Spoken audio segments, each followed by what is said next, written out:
just has to decide whether he can get the bluff through or not. When you're trying to decide whether to bluff or not in these spots, it's good the fact that he has no diamonds in his hand, because the hands he wants Stephen to have are flush draws, which have 2 diamonds, and because he has no diamonds, that makes it more likely. He's looking at it. Yeah, he certainly is. And he's counting his stack. Of course, he doesn't have to shove either. He can also just bet a smaller amount. Does he empty? I think if he bets small here, he's pretty much always getting called, but depends on the bet size now. Rather big bet. Not a jam, but this may even look stronger than a jam. 12 mil. Yeah, this is a tricky decision now for Stephen. He's going to have to think about this one.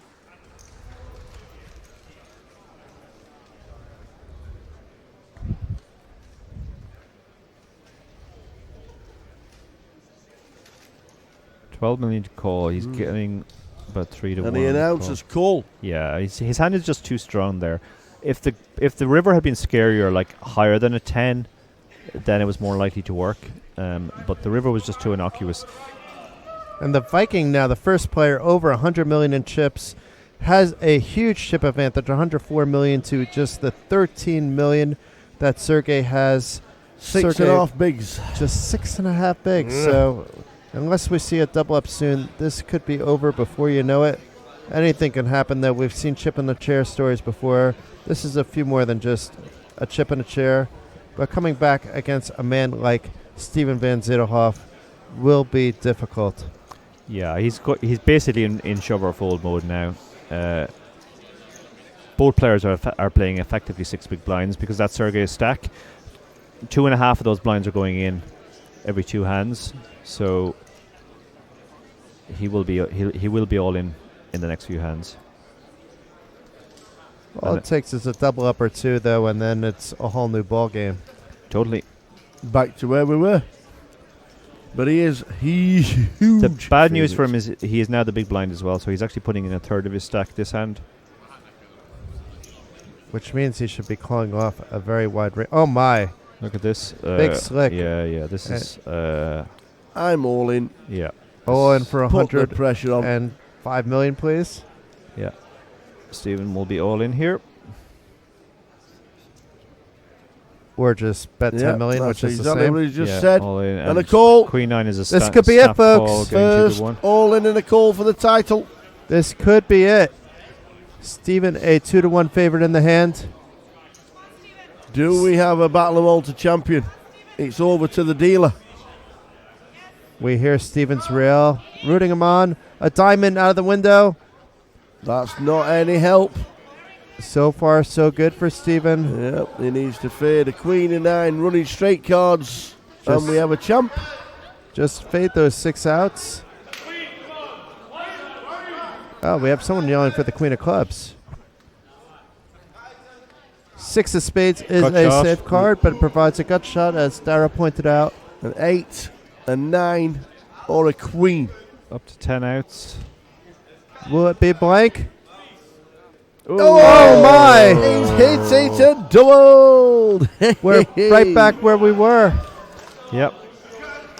1 card away from being crowned the champion. And the queen of diamonds hits the river. Such a river. Sorry, Dutch fans watching. We know that there are more of you than there are of Sergey fans. Sergey, though, back into it. You've shown a lot of heart. Not too many people would have had this long of a heads-up battle against Stephen. And now he's back in it. Stephen showing great attitude there, smiling immediately once the queen hits. He's far too experienced to let this bother him. He's just going to get settled down, play the new situation.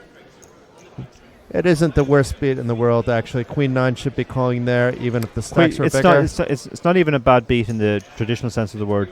Bad beat originally meant that the other player shouldn't even be in the pot. But Queen 9 is a standard call off when you've got 6 big blinds. And then even the run out, you say 2-1 favorite. Well, 2-1 favorite, roll yes. a dice, you're going to be wrong 2 out of the 6 times. You know, it's how it is. Yeah. Betting second, third. It's betting the second 12 and the third 12 on the roulette wheel. Same idea. It often comes in the first 12. However you want to look at it. Any one hand is a gamble. the skill is in the long-term play.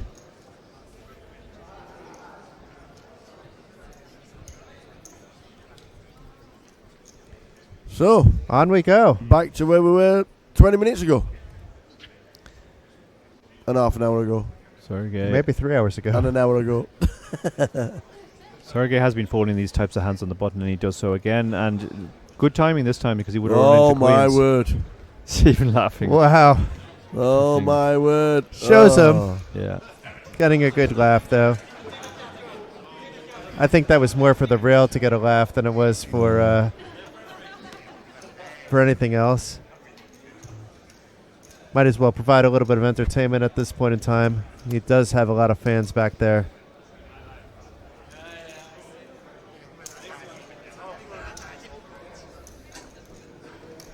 We have Mad Harper pulling a seat back. I'm not sure if she wants to join us or if she just wants to watch on the big screen. No, Matt is joining in. Matt with some Fax Tower. Why don't you you join in? And I take a, I do, but Tower's been breaking for everybody. So there's musical chairs going on behind me. We're going to be joined by Mad in the booth. Tower's shifted over to the adjacent seat, and we have Mad in the other seat. Hello, Mad. Hello. How are you? I'm good actually. So Phil, Yes. do I call you Phil or do I say hi the tower? That'll do. Oh, do people actually say that? There's nobody calls me Philip or Philip or Oh, Phil. okay. At all. I'll stop doing that then. What does it feel like to be the first entrance of 2020 Battle of Oh, Malta? I'm so glad you brought that up. Ah. Yeah, I mean, I don't know if I'm actually registered. I guess I am. I should I think- hope they've written my name down. Yes. Yeah, Bomb 2020. Winner. Yeah, That's I only can't what- wait because You- this really is one of my favourite places. Did we ever find out how many nationalities have played this event? No. Because me and Jason, me and Jason went to a line and we thought we'd be pretty close. Yeah, it was But, hard. We did manage to capture nationalities Mhm. for every player. Yeah. But I reckon it was about 40, 50 countries. Yeah. You know, some of them we've only got like one player. We Yes. had a guy from South Korea Wow. who went out in. Did he go out? I think he was on the. I think he was actually on the 11th or- feature table Yeah. in seat Yeah, number 1. I do absolutely. remember. Yeah. So that's great. Having people from all Mm. over the world come to Malta.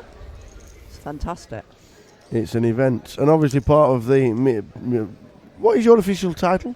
Media coordinator. Media coordinator. How have the media been for you this week? Really, really badly behaved. It's been quite a struggle actually to keep them under control. You know, they love Malta. They want to go out partying. No, the media work so hard. It's unbelievable. They are. Like, they put in phenomenal hours They, here. they are here when everybody leaves, putting Yeah. the chip counts up, counting the Absolutely. chip Like counts.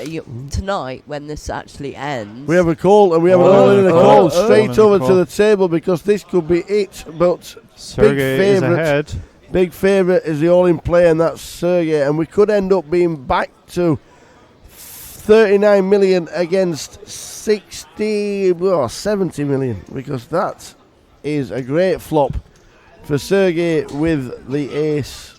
Oh, sorry, with the queens. He needs to fade an ace, basically. Yep. Or running clubs or running straight cards.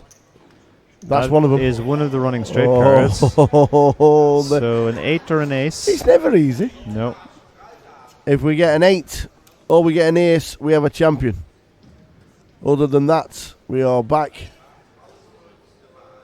in the game. The river is a 9. It's the wrong card for Stephen. And back in the game up to just under 40 million is Sergey Lassie. Lisi? Wow. Lisi? I think. L-I-S-A-I-I-I-I.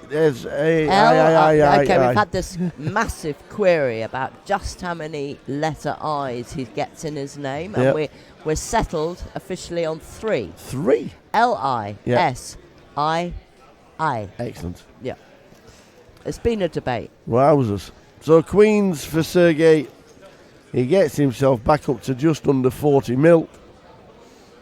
It's 78 versus 39. Back to the 2-1.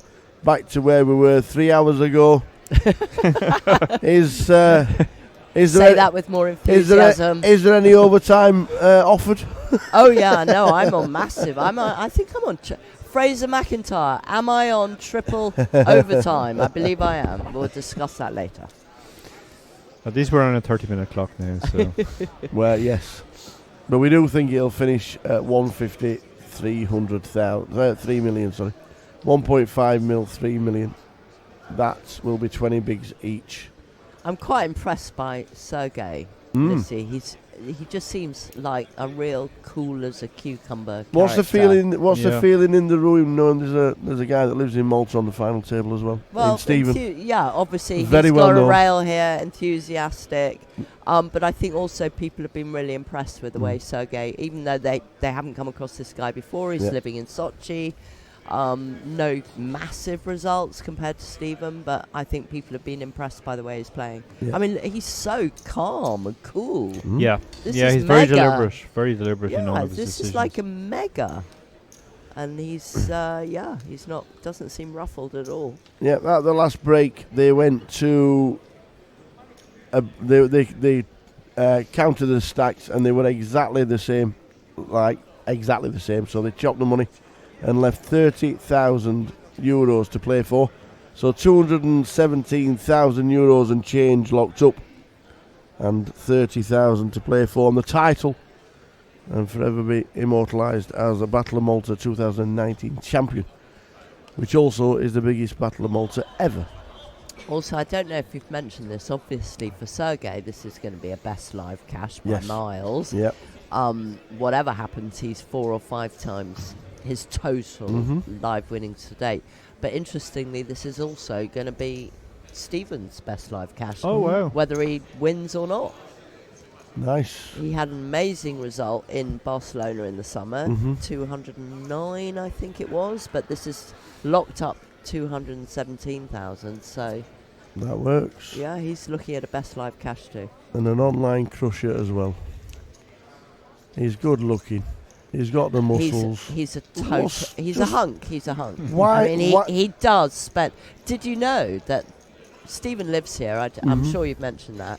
He lives about 4 minutes from this hotel, but his gym is actually in this building. Is it? And you just need to look at Stephen Yes. to know just how much He time is a fine spends in the- specimen of a man.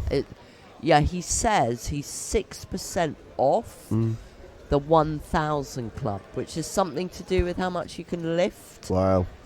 He tried lifting me earlier. Couldn't manage it, but whatever.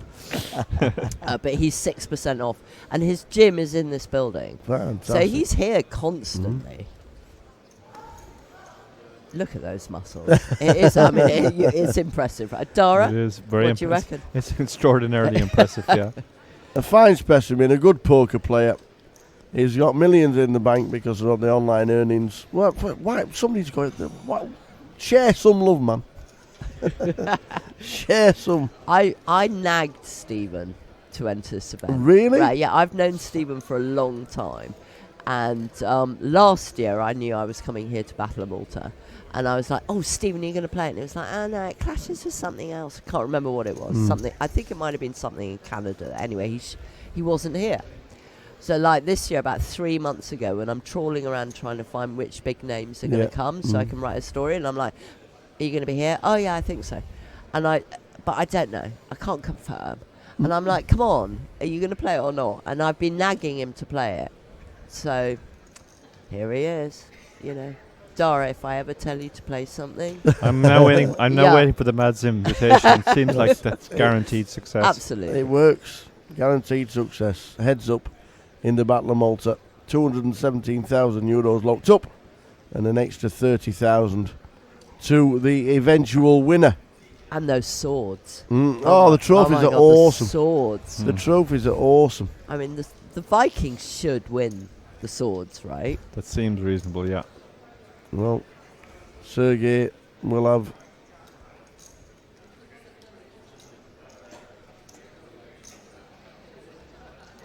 something to say about that. So we've been heads up for 3 hours. really. Yeah, It's gone so quickly. it has. It has. It's just flown by. It has been a fantastic tournament from start to finish. Yeah.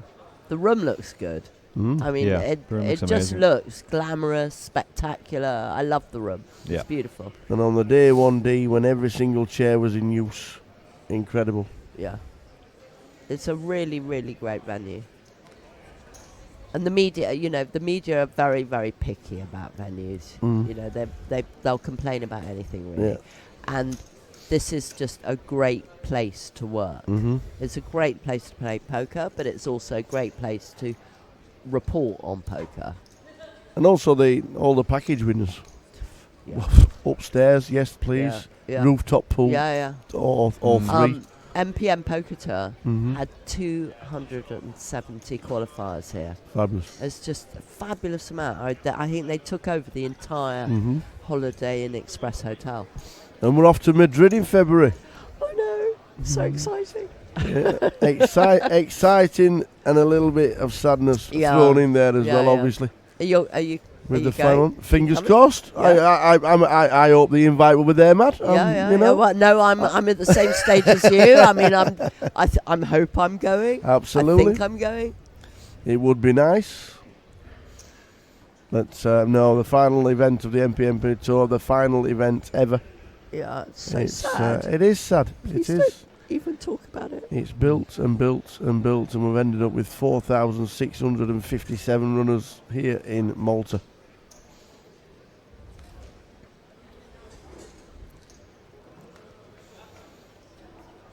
Do you now think it's going to be two hands colliding? Now we've gone to Now we're 80, now 80, we're going 40. so deep, yeah, and Sergey has been playing very cautiously, so Mm. he's not likely to do anything too rash.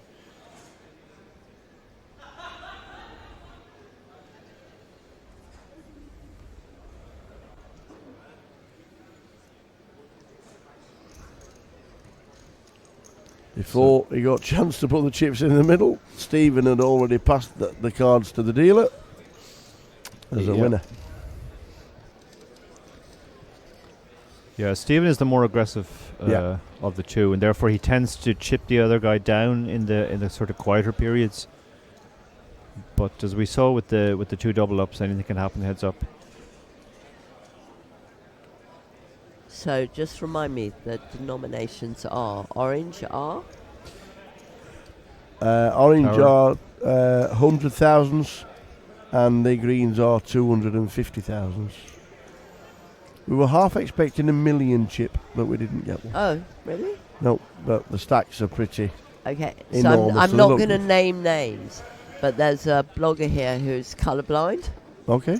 and with colour blindness that it's red green, Yes. especially for guys, That's me. that gets muddled Yeah, up. I'm That's me. colorblind as well. He has no idea what colour these chips are. Yeah, no, I'm the same. That's why when you looked at me, Can I you looked at you tell blankly. actually? I am completely color. No, I'm color. I can't So tell any those look the difference. same. They to look you? the same to me. Yeah. Really? Yeah, it's red green, and also it's a male Well, thing. Yeah. It's Like women, Yeah. it's very rare in I'm women. partially colourblind because I can't see red, green, or blue on paper if they're joined in together on dots. And you have a look at the number. Can you tell me what number there is? So the numbers, Dara, what's he talking about? and I can't see. I can't What make dots? What's he on about? It's time for the tower to take a break. out. Well, maybe. Back to the bar. Yeah. So the cr- actually, Dara, seriously, can you? Do those look different to you? no, they look the same. Well, that's something for Well- tournament organisers to think about. 1/3 of men are colourblind, to me. and 1/3 is it that high? something wow. like that. Yeah, Okay, I do might know a have made lot that of up, people. but it doesn't matter. I It's do a know. stat. I know a lot of colorblind players. And it's red green, right? Yeah. Yeah. Well, that's the worst one. Yeah. Yeah. I always keep my stacks very, very carefully stacked, and I do have to look at the numbers, and I constantly check to make sure I don't have the wrong one in. Oh, well. But I do end up with dirty stacks quite a lot, just by Because accident. you can't tell. I Yeah. can't tell. Yeah. Also, it means you can't be a pilot. Yes. Did you know that? Yeah. That's. Were you Well, upset? there's no traffic I lights. never in the wanted to sky. be a pilot anyway. Were so you upset when you found out you couldn't be a pilot? No. Oh, okay, There's no, whatever. there's no traffic lights in the sky. No, but they're still not allowed. I think it's to do with landing. Matthew's just come over from Oh, Main Event I Travel. tell you what, he does some miles. MainEventTravel.com, and he's come over with beers. If he's got a pedometer on, he'll have walked 37 miles this week. Actually, he probably does have one, and we can find out.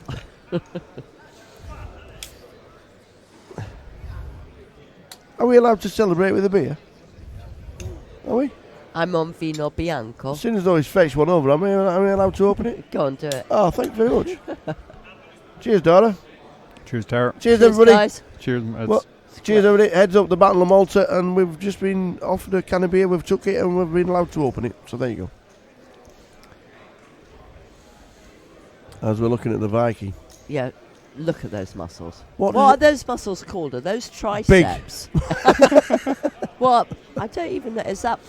Are those triceps? They're called big. The I ones don't. in your arm. I don't have them anyway. So No, I can see that. But the ones in your arm, are they triceps? Biceps? Biceps. What are they? They're the biceps. The tower's now showing me his Anything compared to Stephen is biceps. pointless, isn't it? Yeah, it is a bit. He puts in the hours. You know, Absolutely. Absolutely. Like, you could look like As that too. As you can see, I put the hours in at Yes, but in a McDonald's. totally different location. I thought McDonald's was a gym. I went in there. It was lovely.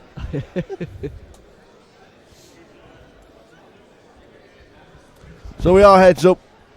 And yes, we do. It's great to have Mad in the comms box. The media coordinator worked their socks off all week from start to finish. And it doesn't just start when we start on the live stream. It starts 12 months prior.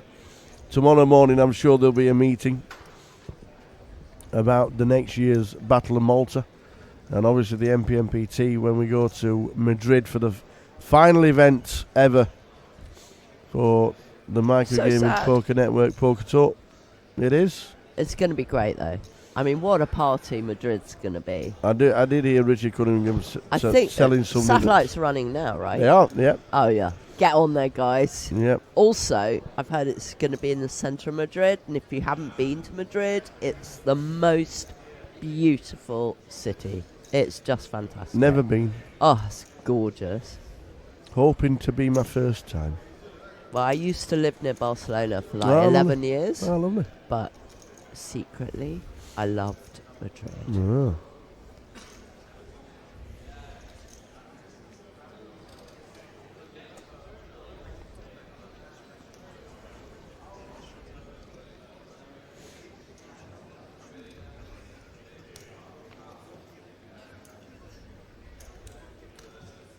So the blinds are now up. 1 mil, 2.5 mil with a big blind ante in operation. Some operators don't have a big blind ante when the heads up. Some do, as you see. and Sergey has slipped back to 10 big blinds. This is it. The They're in. aggression of Stephen has paid off in the last section. There it is. And The triangle he's is gonna in. move all in. Yeah, this is pretty standard for 10 big blinds. And the old 7-3 can't call. 7-3 can't call indeed. We're probably going to see an all-in fairly soon again, given the stack. And of course, when he's 2 big blinds, with the big blind ante, he's having to post 2 big blinds now this hand and every second hand.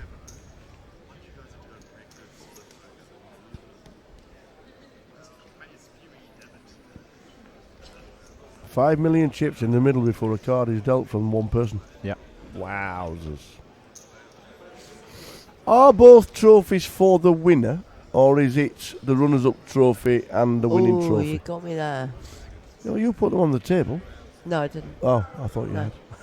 had. I've just seen photos of them. Haven't seen them in real life. Mm.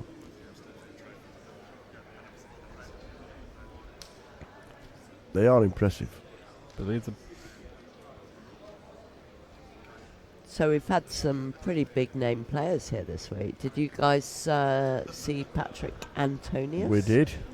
We did indeed. I also played with his wife. Ah, she did really well. Yep. She went deep in the main She event. Yeah, and Yeah. also the Patrick Antonius event. She did well in that. Yeah. Rigged. Jack 9 again. This time off suit. And takes the lead. So Stephen limped on the button here, and I guess the blinds are gone up to 1.53 million now. So No, 1 million, 2.5. okay, They're the blinds. 1 million, 2.5. Yeah, that Yeah. makes sense. Yeah. So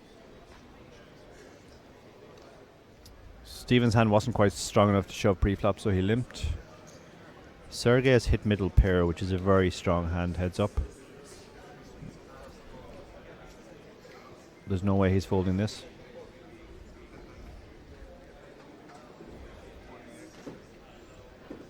Third pot, 2.5 mil. Like a call. Yeah, he likes to call here. Not many draws on that board, so not too much to protect against if we are ahead. Mm-hmm. And a very innocuous turn too. I'd expect Stephen to usually give up on this card.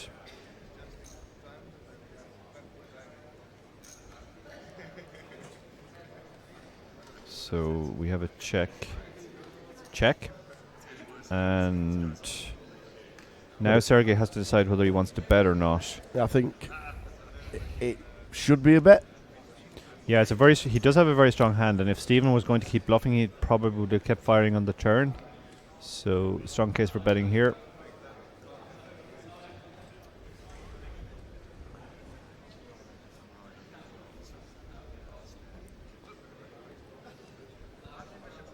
So as we said, Sergey doesn't do anything in a hurry. He's taking his time, deciding on his sizing, and he has bet.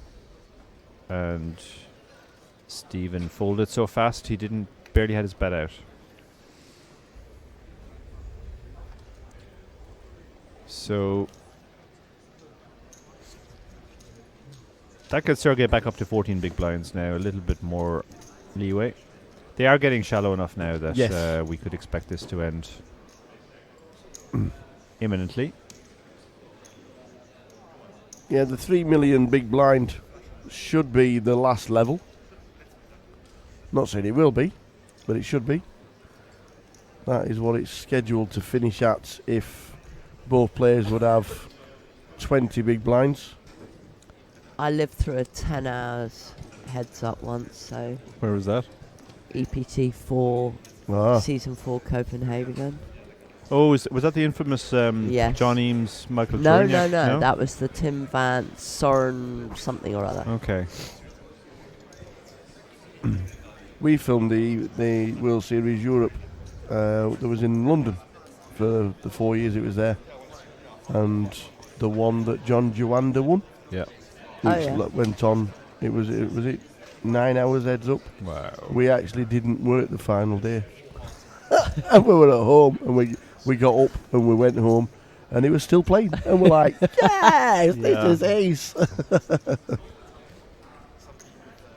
I think that the ESPN, I think it was ESPN at the time, they actually nearly pulled the plug on the entire final because the guys had done 20 hours. It was a 20. What? It was a 20. Non-stop. It was a 20-hour day from start of the final to the finish. But I don't know what what do you do? And Because if they you've got nearly pulled the plug on the entire thing. They said you can't. It's Yeah. like we're still heads up. He says, but we've done 20 hours. yeah. What do you do? Yeah. You've So- also got like problems with the venue. It's only been booked to a certain day. Your That's it. TV crew have Mhm. only been booked to a certain day. Mm.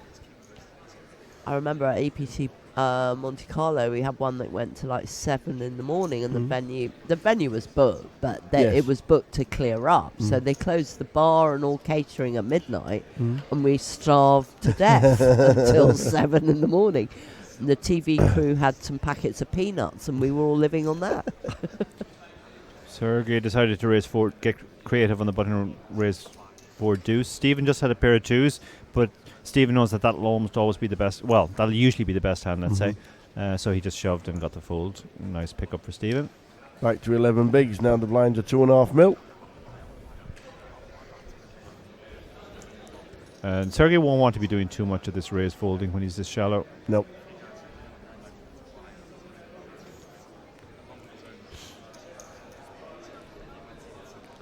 So Jason Glatzer taking a well-earned 30-minute break, being the anchor man all day long. He's got all the guests to come in on time. Thanks to Dara O'Keefe for being in most of the day. We had Fraser Mack as well and Bobby James for half an hour. Thanks to everybody for coming in. And we also had John Kite as well. We met for the first time. Even though apparently it's not pronounced kite. Kite. Apparently. Kite. Nordic bat ambassador, I think he is. And then Jason tried to speak it in Norwegian, and it was like nothing like kite. Oh, So Kite. But apparently he answers to it all. So we just called him amenable. John. We just called him John. That's what you find with ambassadors. Yes. They're terribly. Dara's an ambassador. Well, that's it they're again. they're very amenable. Well, that's it again. We've got Stephen with the worst of it, and this could be a massive double up yet again for the short stack. Are we going to crown a champion who gets lucky, or does the Queen Jack hold and we get a double up and we're going to see if they do bed and breakfast? Oh, the Queen 9 has picked up a gut shot. He has. And he has the backdoor flush draw as well. Needs an 8, so a 9. Any heart on the turn will be interesting. And that is the ultimate brick, the Black Deuce. So an 8 or a 9 needed for a champion.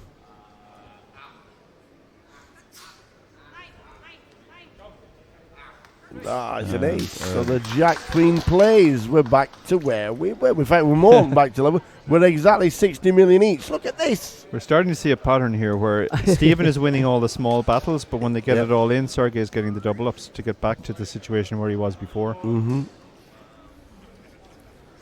So Dara, we've been talking about this a bit in the media room. We've got a lot of qualifiers here who won their seats or packages on satellites. What do you think, having written the Bible, how many people do you think are here in Malta or were here in Malta this week thanks to reading your book and taking on board all the lessons? Do you think it's had an influence? It certainly you had don't an have influence. to crow him, and I'm genuinely interested. It certainly had an influence. I would find it difficult to put a number on it, but it certainly had an influence just from the number of people who have sent us private messages saying, for sure. or even public messages a lot of the time on Twitter, which we always appreciate, because when we wrote the book, the main purpose of the book is to help people win entries into our trips away to places like Malta, which is great for recreational pair, and so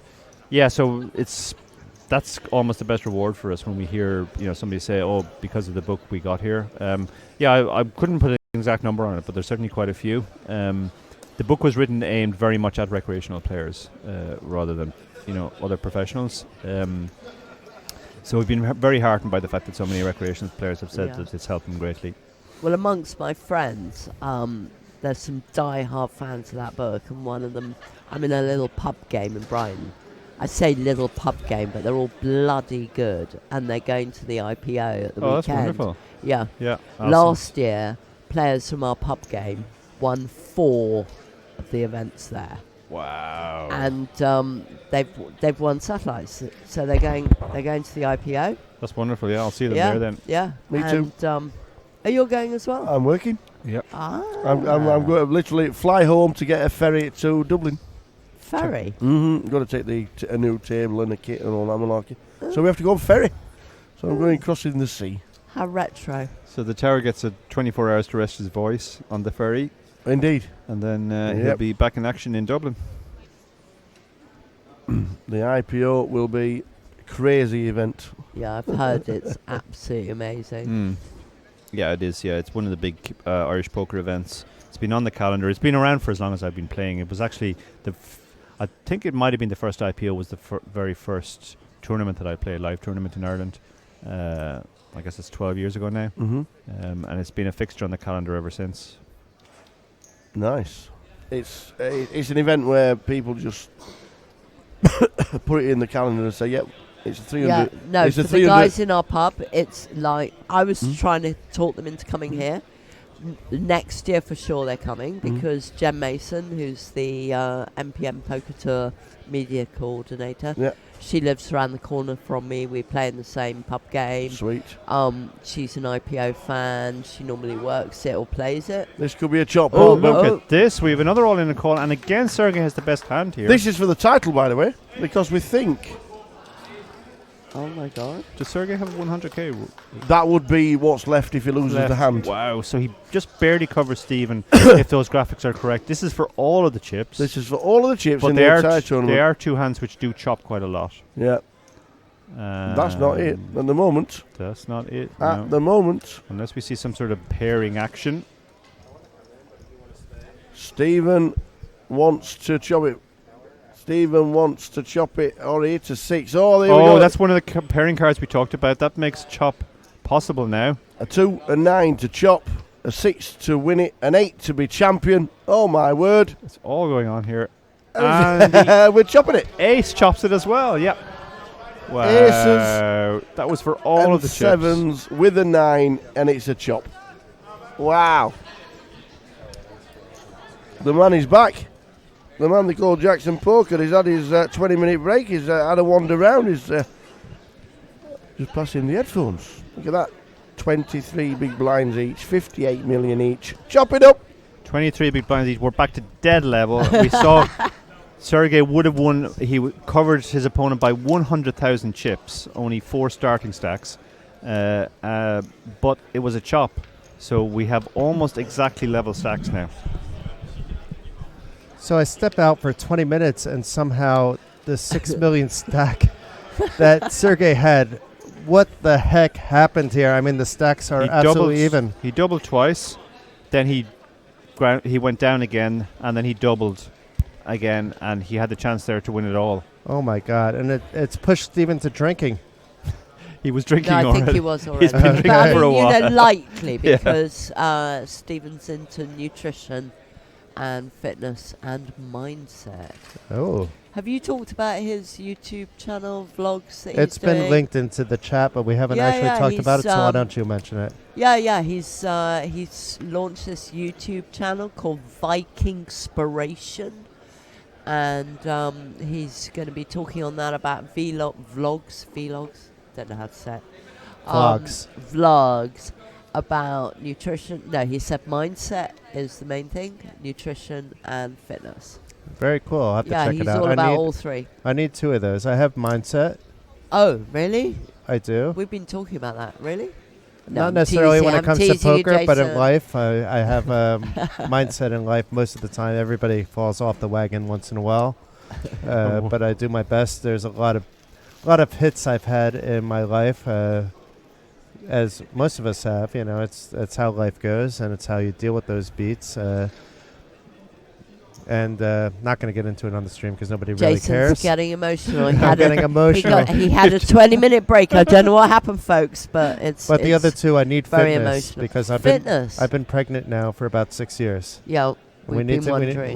We need. The baby hasn't come out, so now I'm wondering what's going on, and I need. I've been swimming now, but need to up the game a little I bit. went swimming today, actually, My issue is in that. the utterly freezing Intercontinental Hotel swimming pool. Oh, lovely. So maybe Yeah, we it have. was good. Bracing. Maybe Bracing. maybe we have a benefit at staying at the not so lovely beach garden, but the pool is lovely, so we No, may it's have a a great benefit. pool. It's just really cold. So we had an all in there from Sergey, but not cold. The stacks are so shallow now, we're going to see a lot of all in pre-flops. Right, I'm going to actually leave you. And Love you, Matt. I'm Good to going to have do you in, some Matt. work. You've done a No, this fantastic was job work. all This week. was work. I'm going to do more work, but Different over there. Different work. Different work. Thanks for having me on. We love you, Matt. Thank you, You've done a Matt. fantastic Well, job all thank week. you very much. Thank you. It's great to be on. Take care, Matt. And I think we're getting Tower back. He's here. Tower's He's waiting hovering. for his seat back. Tower Tower's gave me his seat. We're hovering. doing some seat rotation action outside of Dara. Dara's kept the sandwich seat. Since I came back from dinner, You're the meat in the sandwich, Dara. the meat in the Jackson Tower sandwich. So Sergey's on the button with King 4 suited. He has less than 20 big blinds. He's elected to call. Stephen will probably check here. Yeah, they really are shallow. Yeah. Because they went Because up fast. Yeah, with the 30-minute clock, the blinds are rising fast now. So as expected, Stephen checks. 8-7 is not a hand you want to have to fold to a limp reshove. So we'll just take a flop, see what happens. He has flopped Ooh. well. And this is top pair against middle pair. Yeah, This both could be players tricky. have something. This could be expensive. This could be showers, but I don't think it'll be showers. It really depends on what comes on the turn and whether Sergey bets here. He should be betting here once it's checked to him. Yeah, he has a vulnerable second pair. Any card over a 4 obviously can beat him. So he's going to bet here for what we used to call protection, when we tend to call equity denial more these days when he has the best hand. Stephen now has a choice between check raising and check calling. And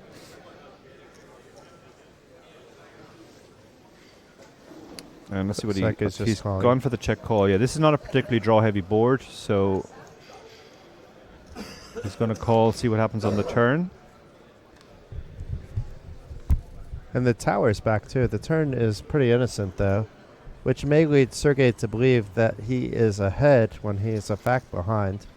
But I Yeah. think this would go check in many circumstances. Oh, never mind. Now it is Steven repping that he has a hand, which he does. Not that the 3 helped this hand, but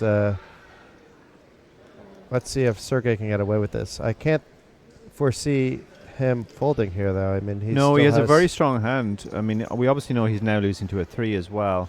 I think part of the reason why Stephen is betting here is because Sergey would check his 3s a lot more than his 4s, so it's unlikely the 3 improved him. Then but again, Sergey would be betting a lot at the time just because he was on the button. yeah, in position.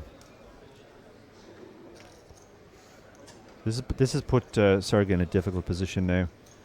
Stephen has recognized basically that he pretty much always has the best hand here. And Sergey would check this turn card a lot.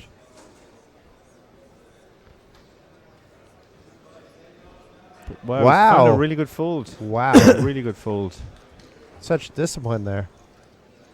Recognizing the fact that he was called with his bet.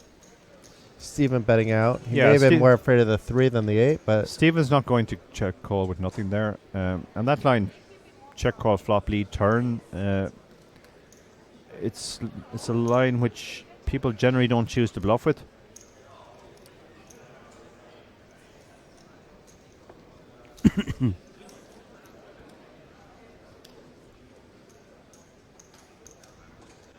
I'm so impressed that he came back. I wish I watched the last 20 minutes or so that I gave Mad some airtime.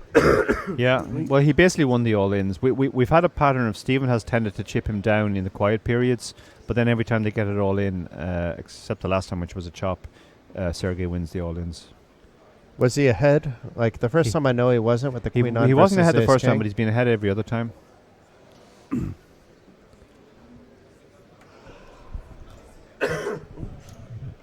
Suddenly got this cough thingy, malarkey. I hope the tower's not getting sick. He has more comms coming up.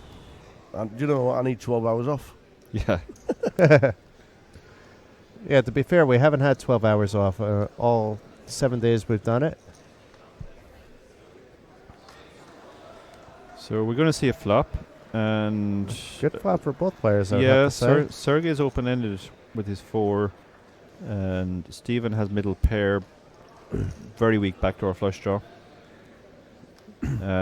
As often happens in this case, it's gone check-check because they both have sort of mediocre hands. Stephen turns a bit of equity. He's not to know that his 2 high flush draw is good if it comes in. Yeah, even though he has the equity, he probably can't really use that to his advantage. No, and he has significant showdown with the 6. So Sergey may be thinking,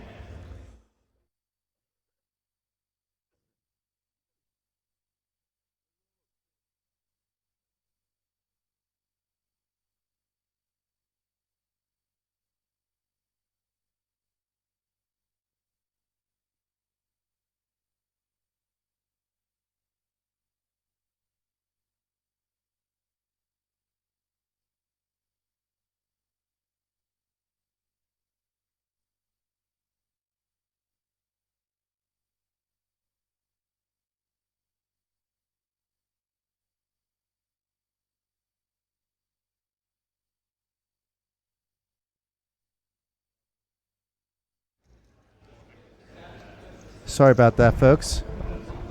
Some technical issues. So Sergei decided to bet his open ender on the turn. Stevens called with his fairly weak showdown hand, which also has the flush draw. Now Sergei's hit top pair on the river. So he wasn't playing to hit his queen, but now he'll figure he has the best hand most of the time.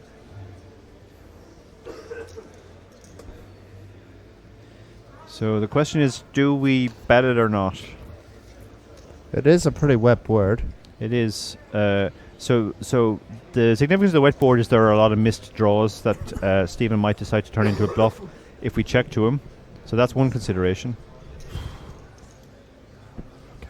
Oh, my throat. Poor Tower.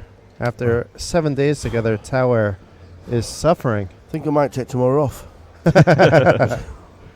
This heads up might go until tomorrow, though, Tower. That, by the way, is very true.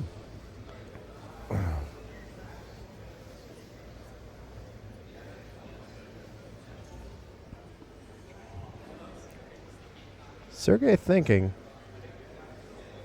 I mean, if he bets, he's still going to be called by some things that are less. I think he needs to bet here. He bet the turn. He should bet the river. It looks like he's reaching out for a bet. It's maybe thinking about what his sizing should be versus whether he should bet at all. Yeah, he's trying to decide what type of hand Stephen has that can call a bet on the river now.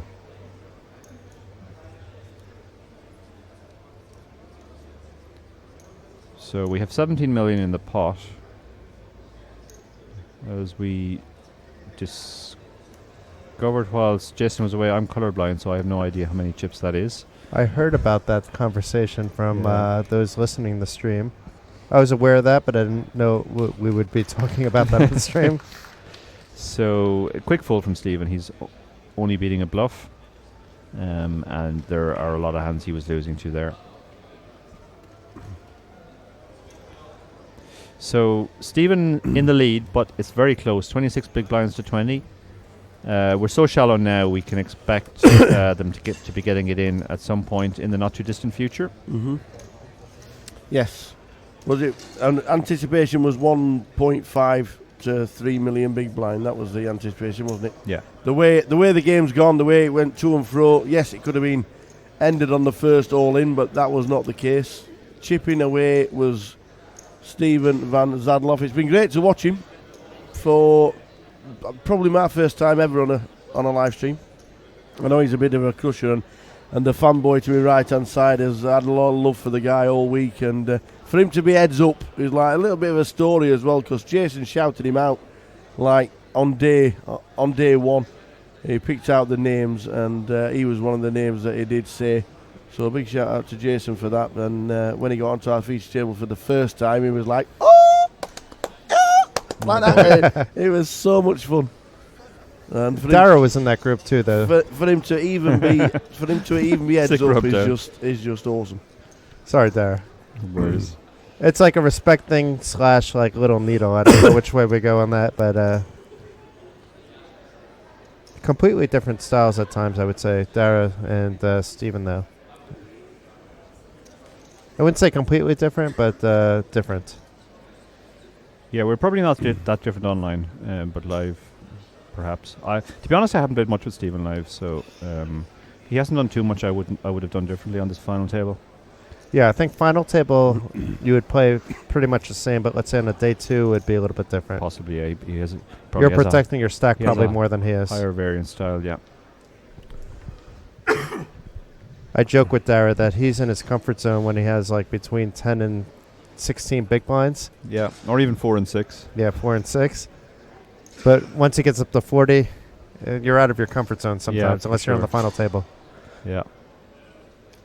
So in the meantime, we have the hand going on here. Sergei has hit a pair on the turn again. Not really strong enough to bet. Sorry, he did bet the turn, and he bet the turn as basically an advanced blocker to get the check on the river.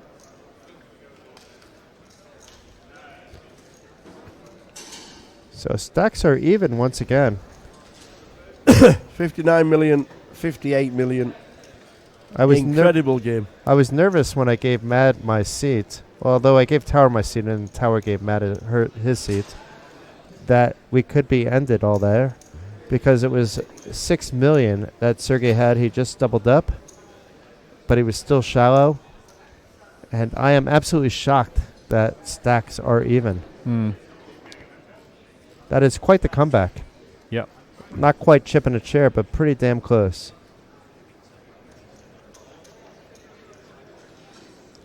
So Stephen's on the button with 7-4 offsuit. Pretty terrible hand, but we don't want to be folding too many buttons. So he may elect to limp this.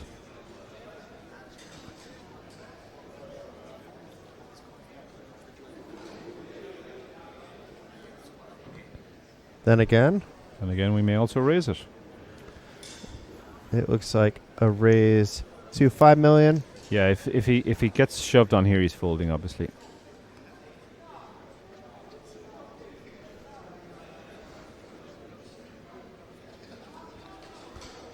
And Sergey will either defend or 3-bet almost 100% of the time. Yeah, he should. We have been surprised by some of the decisions. I think he may have has he moved all in? Yeah, he moved all in. Yeah. That's actually really good from Sergey. He recognizes that the king is pretty powerful heads up. Stephen has been raising all sorts of junk in these spots.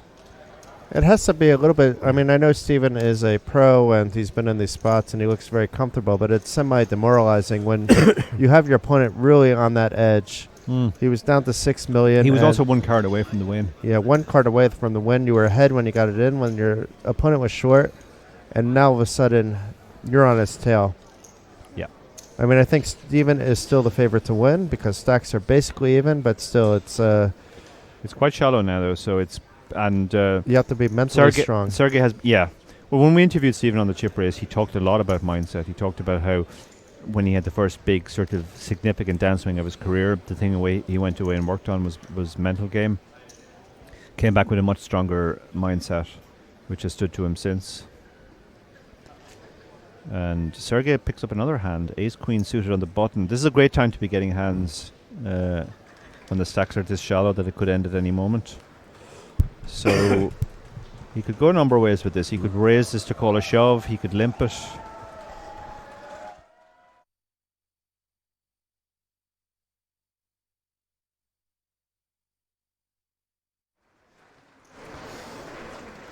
Shout out as well to those two guys stood behind Sergey, been there all day since the final table started. The lady and gentleman.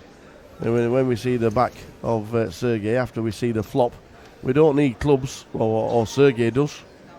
It's a jack-eye flop, Jack 3-9. A good flop if you're going to play Jack 2. Yeah.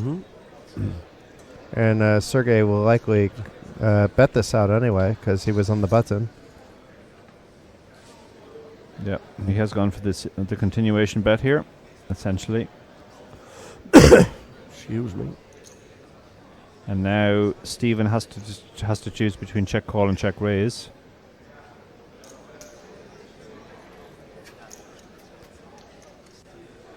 Looks like just a call.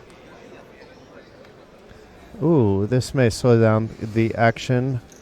Not necessarily by Sergey, but if Stephen was planning to check call the turn, check raise the turn, he wouldn't do so. Oh my! Oh, what a river! Oh, this is a bad river for Stephen. He's playing this hand passively because he's out of position, and now Absolutely. Sergey should recognize he pretty much always has the best hand here. Therefore, he has to bet. Stephen did check call the flop, so Stephen must have something. He could have like a 10-queen kind of hand. Which He could have a queen 10, and then we have a better kicker. Yes. So, and he can obviously have the jack. But if he has 10-8, you're in trouble, and that was another hand. But still, after it went check on the turn, check Yeah, on the there are river, just you too have to many. bet. We're ahead of all the jack X. We're ahead of all the queen X, apart from the ones that have boats. So many hands that can call us here. He elects to bet. Yep. Is that a million? Oh, and a quick snap call. Yeah, it is a snap 10 call. mil. I mean, there's no way we can fold second pair, which was top pair until the river. No. And Sergey has his biggest lead in the heads-up battle now. That is exactly role reversal since we started, 81 mil, 36 mil. That's how they were when we started. Good question from Esco. What's a good way to get a mindset for long rolling tournaments? Any recommendations?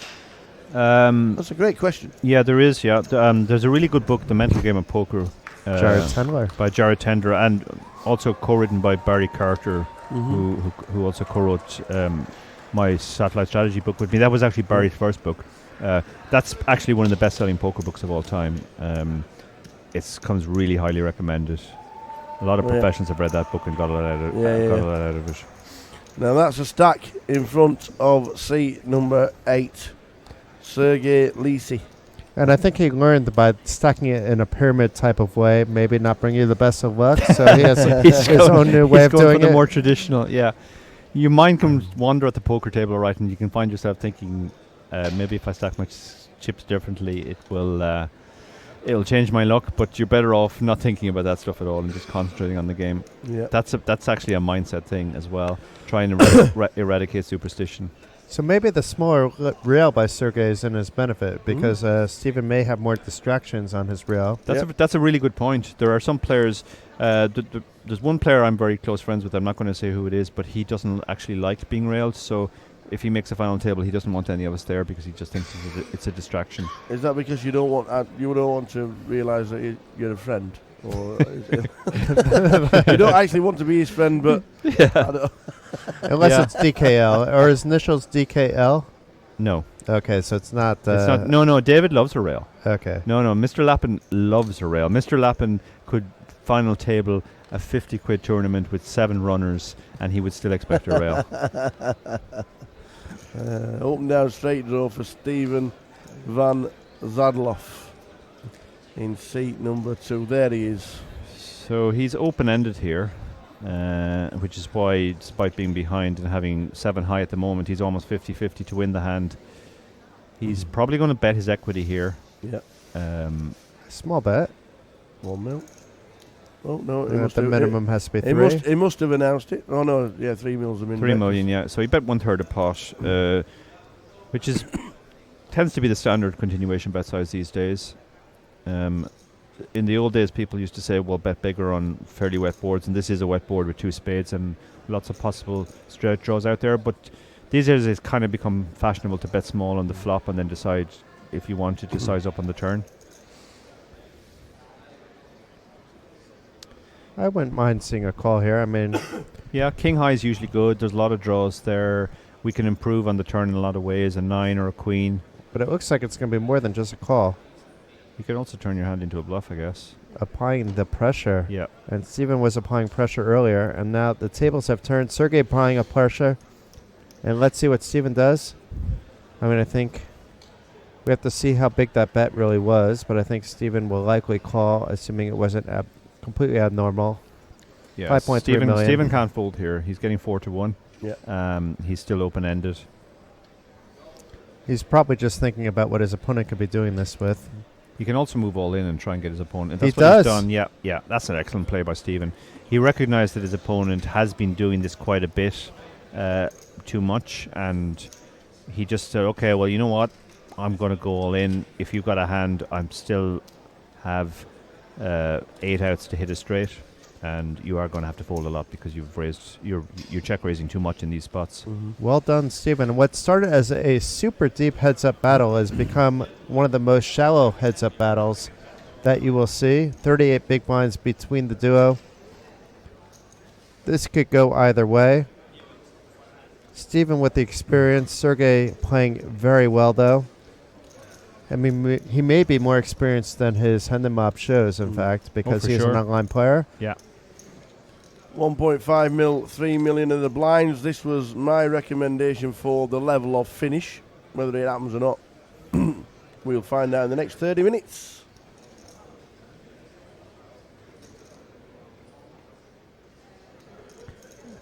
And Sergey will either complete or raise here. I don't know if Sergey has been folding like he did a little bit earlier. He folded a few times, but in the first 2 hours, neither player folded when they were on the button. Yeah. But even... All in. Ooh, what's All in. this? Yeah. No call. I mean, the stacks are shallow enough, or Stacks maybe are that's shallow. not so bad. Stephen's stack is the effective stack there. So 10-9 even offsuit is a pretty good hand to move all the way in with, because you will have probably 35 to 40% equity even when called, and your opponent just has to fold a lot.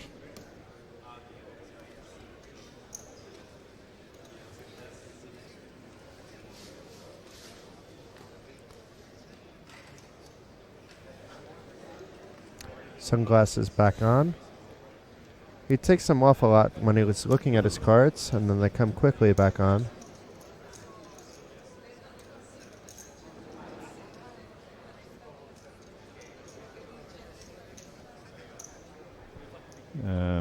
Stephen now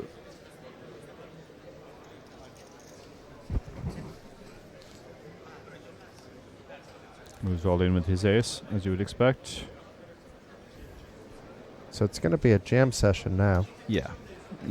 What we saw before with a lot of strategy post-flop, it's all become strategy pre-flop.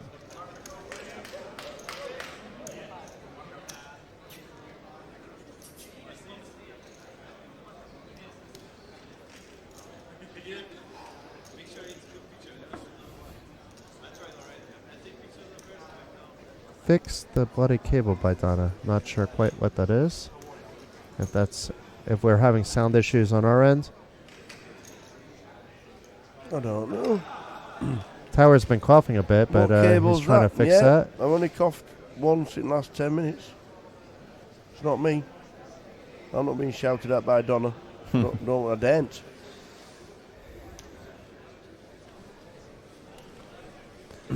Six deuce. 6 deuce suited on the button. Fold. Oh, we don't have to. Tower's rooting for a fold here. Well, It's a raise. let's make it 5 mil. It has to be at least 6 Tower. We're at 3 million big blind. Let's make it 6.1. Okay. There He you go. hasn't made Raise it to 6. Oh, look at this. Stephen's got kings. Flat. Love to see a flat. Trap. Yep. Trappy tower. It looks like Yeah. it might be a trap. Yeah, it is a trap. Sergey has shown a tendency to always bet when check to on the flop, so Stephen is winding that back pre-flop to having a really strong hand on every flop that doesn't have an ace on it. But look at this, he's flopped a pair, He has. so he still has a 20% chance to win the hand. This is not the board you want to see when you've got kings. Check, check. No surprise there. Club. Oh. Ooh. Six, it seven. gets Sergey even may be able scarier to for the take kings. this.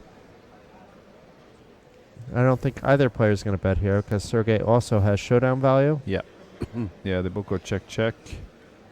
And the board Yeah, got this even is about as scarier. Everything wet gets as there. The possible. flush gets there. The two pairs get there. The straight Everything gets there. Yeah. Is Stephen going to turn his hand into a bluff now? I think he might be going for thin value here. It's so wet, though. Yeah, it's so wet, but I think he feels he would have heard from a strong hand by now. And a fold by Sergey. He'll have nothing of it. Yeah, I mean, Sergey's hand, even though he has a pair, it's he's just losing to so much there. So that pegs it back a bit. Stacks are almost level again, but they're both 20 big blinds or less.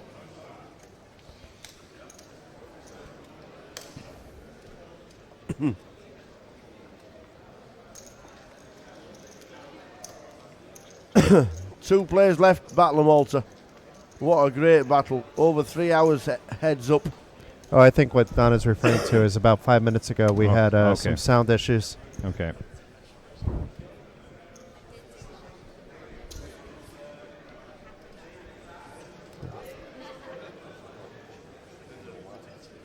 We have a comment in the chat. Wow, this is a short stacked heads up. It is indeed. It's short stacked now. Yes. Because it's been going on for so long. Yeah. And after they did a deal, they switched to 30-minute blinds, which means the blinds have raced up faster than they normally would. Yeah. When we started, we were 40 bigs deep. Yeah, and we're now 20. yeah, we are now at the level that we would expect the tournament to end in a lot of worlds. Yeah. This is the optimum 20 big blinds each per person.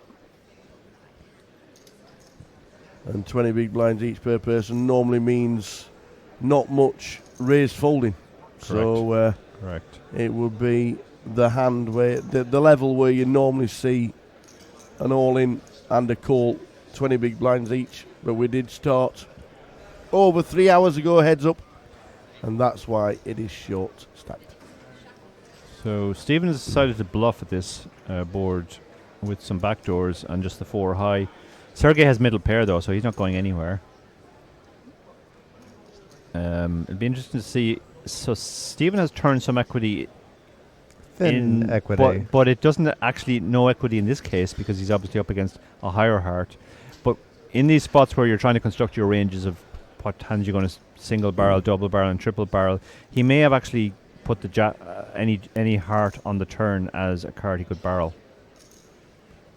And the jack isn't the worst card for him either, No, even though with this hand it is, but still. he has absolutely no showdown now, so he has to decide whether he wants to try and bluff or not. He's thinking about this, but yeah, turn around, check. River's an ace. Sergey checks very quickly. Steven's only chance to win the hand is to bet the pot, but there's not too many aces in his. Well, he was a button, but he's been raising those kind of hands. Then again, here comes 10 million in the pot into a pot of 15, Yeah. and Sergey is put to the test. If he thinks this through, would there be limping a lot at this point in the game by Steven, or would he just be jamming pre with an ace? In which case, your 7 doesn't look too bad anymore. Yeah. Yeah, if we think Stephen is jamming most of his aces pre-flop, then the ace on the river really isn't a scare card. Different than before, where he would be limping a lot of aces, but Yeah. we're so shallow now that he should be jamming most of his aces, if not all of his aces. Sergey's having a good long think about this. He's losing to a lot, it has to be said here. He's losing to an 8, a jack, an ace, 2 hearts, 9, 10. An 8 would be pretty thin value, but possible. The jack for sure. The ace for sure, if it didn't play out the way I said. But well done, Steven, getting the best hand out of the way. Yeah. Oh, no, it's an all-in by Sergey. Oh, Is that Oh, correct? no. So Sergey must have just called, because the chips are coming his way. Sergey's called Yeah. and the chips are coming So I his don't way. think he turned his hand into a bluff. But if you went all in, like the graphic said, that would be interesting play. Obviously, it would work against 4 high, but Quell says in the chat box, what was the title of the guys? What was the title of the book the guys run about earlier with his friends at the pub game? That'd be your book. Poker Satellite Strategy Is the book. is the book available on Amazon and various other places. Dinesh, we don't think he went all in, but that's what the graphic No, said. he just called. He just made the call, and he won the hand, and he's up to 75 mil out of the 116 million in play.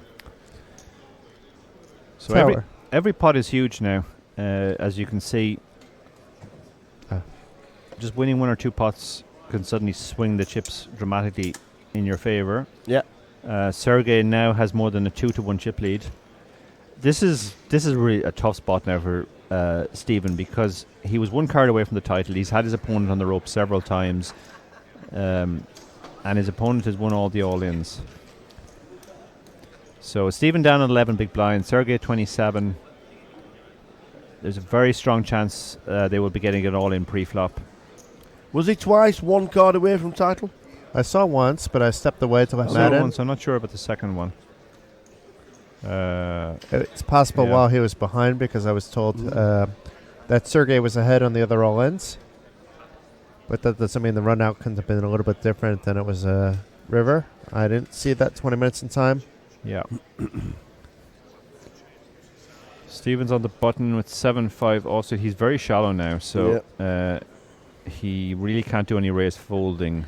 So therefore he's elected to call. Hand not strong enough to shove. And will Sergey be applying more pressure now, because it's going to be harder for Steven on his limps to do much of anything? I mean, it doesn't mean Sergey has to obviously go on with 10-2, but he could be raising a lot of his hands. He Yeah. does go in with 10-2, though. Yeah, those types of suited hands actually play pretty well as all-ins when you're shallow, because they'll have decent equity if they're called, and it will get through a lot. So it's tomorrow already. We are into tomorrow. We are into 4 minutes past midnight. Well, I'm glad I checked into my flight tomorrow already. Or today, actually. We started the final at round about 3 p.m. on the stream. I would love to have stayed in Malta an extra day or two, but I have to get running home.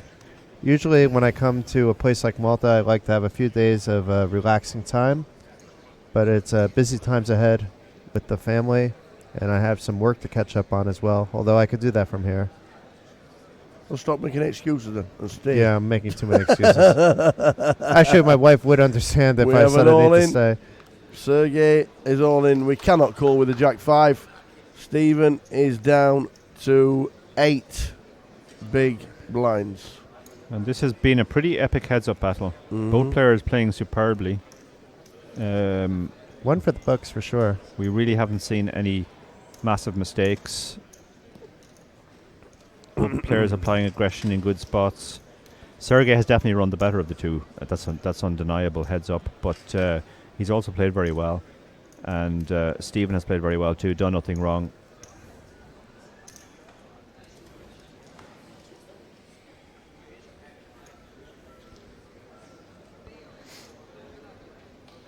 And it's been an endurance test for the dealers too. And we don't know when we're going to end, but I want to thank all the dealers that have been here at the Battle of Malta. I don't know how many of you are listening. I am friends with some of you. I know you've worked long and hard. Very few issues on the tables. Very few times the floor has been called. The floor staff has been fantastic as well. So well done to the entire crew. I don't give out those compliments lightly when it comes to dealer and floor staff. I do give them out maybe lightly at other times, but as a player, you know, I know what I like to see, what I don't, and I am impressed with what I've seen here at the Battle of Malta when it comes to the professionality and the hard work the dealer staff has put in throughout the entire week. Sounds like you're a hard man to please. Well, when it comes to being a player, I am friends with a lot of dealers, but my local casino happens to be very good, and you learn to expect a certain level. And sometimes when you travel to these events where you literally have to bring in 200 different dealers, that quality goes down quite a notch because it's just quality over quantity, quantity over quality. And here, the quality and the quantity seem to match up pretty well. I don't know. Dara actually played. So maybe Darry, Yeah, let me fine. know No, if you think the same. I had a really positive experience here. All in. Same Jack 5, we still can't call. Stephen's super short now. We can see that Stephen. He's so frustrated. Yeah, with the big blind ante is really playing a huge factor now. In that when you just lose a couple of hands, and your stack can really shrivel up when you're short stacked. Sergey had a perfectly standard shove there with King 9 suited, and now that Stephen's all the way down on just over 5 big blinds. Wow. 5 and which 2/3. means he basically blinds out of the tournament in 4 hands. And then it would end in this level. Yeah. As Steve- Tower predicted. Stephen does look very frustrated, it has to be said. He's run terribly, heads up. He has indeed. Even if it doesn't come back, he'll be pleased with the result tomorrow. But I know that trophy meant quite a lot to him, to keeping it home in Malta. Yeah, he's so short here. Now the even 7-6 has to be a shove. And Sergey will call very quickly once he sees the king. This could be it. This could be it. He's going to have to call here because he's got a king. Yeah, he knows. Whoa! Oh, here we go. And This could be title time. domination, unfortunately, for Stephen. He needs to hit a 6. We know what the fans are rooting for in the chat. They're rooting for a 6, but even if the 6 doesn't come, you have to give props out to Stephen. He was one card away from winning. that's it. Oh, my God. That is just about it. Yes. That is just about it for Sergey Lisi. Runner needed by Stephen. Running straight cards. Game Right over. No. Game over. Wow. Ladies and gentlemen. Well played, Stephen. Congratulations, Sergey Lisi, for being the 2019 Battle of Malta main event champion. He is hugging his rail that had been there since the beginning of the day. And Dutch poker fans that tuned in, Steven Van Zedelhoff fans that turned in, apologies he didn't get the win, but he played very well. He was one card away from the win himself. The hug for the dealer for ending the tournament, I think. I think that's what that was. Ladies and gentlemen, that was amazing. That was outstanding. The music is on. Dara O'Kearney, thank you very much. It's been a pleasure, Tower, and I'll see you in Dublin in a few days at the IPO. Absolutely. I'm just going to finish off, then I'll hand over to Jackson Poker because he is the anchor man. Yes, I want to give a lot of thanks, and I'm going to start with the people here. Dara's been with us a few days, so special thanks to our guest commentator, Dara O'Kearney. Of course, a big heart, big thanks to the Tower. It's been a pleasure. Field. Absolutely love you. I hope we can do this again sometime soon. It has been an absolute pleasure. It's been a marathon, but we made it through. We can't leave here without thanking the blogging team, both at MPN Poker Tour, Donna, Jen, and Rod, and the whole team there, Claudio, Richard, and the group. Even though MPN is closing down, they showed out here in full force. Thank you to some of the other sponsors, including Main Event Travel, 888 Poker, Casino Malta, Alibet. Special thanks also to the great coverage provided by Will Shill Beer. Aaron McBride, you did a fantastic job. And let's not forget Matt Harper, our media coordinator. She was with you for some comms about an hour ago. You got to see her in all her glory. And we can't not thank Casino Malta, the venue here, and Telly, Diane, everybody. Very few hiccups, and the main event ran super smooth, record turnout, almost 4,700 entrants, no issues with lines, no issues with payouts. Players very happy with everything when it comes to the main event. And only next year can we expect something bigger, so the pressure is on you to make something even bigger and better next year as this tour has grown. Thank you even to Patrick Antonius for coming. There was a PAPC event here. Pop-up event, €300. He even played a satellite with the people. I'm not sure if he wanted to win the satellite or not. And we can't leave here without thanking HD Poker Stream for providing the amazing graphics, the amazing TV table coverage. What a team. Led by Hamar and Matthew.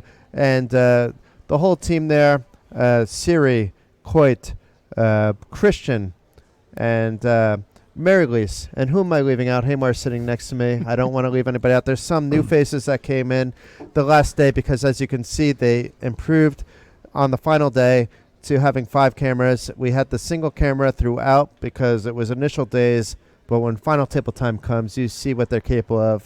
Definitely contact them if you're interested in this type of coverage. And I think you forgot your mum and dad. I forgot my mom and dad, but I forgot. I have a couple more people to thank.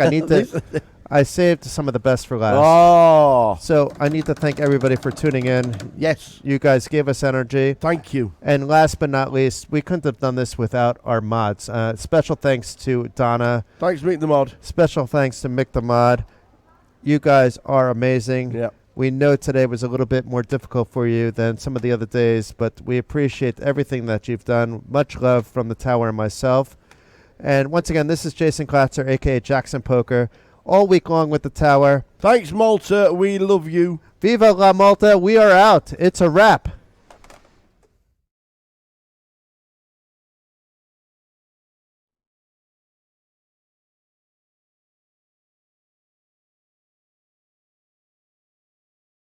Not sitting on a fence. Come on, man. Who's going to win?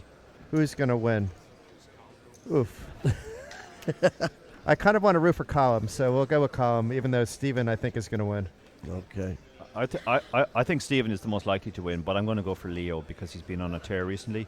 And even though form really shouldn't mean much in poker, you often see when a player starts to do well, whether it's a confidence issue or you're just getting the margin decisions right more. Mm-hmm. And I was super impressed with him when I played. I hope Steven wins because, as I said, Steven's a friend of mine.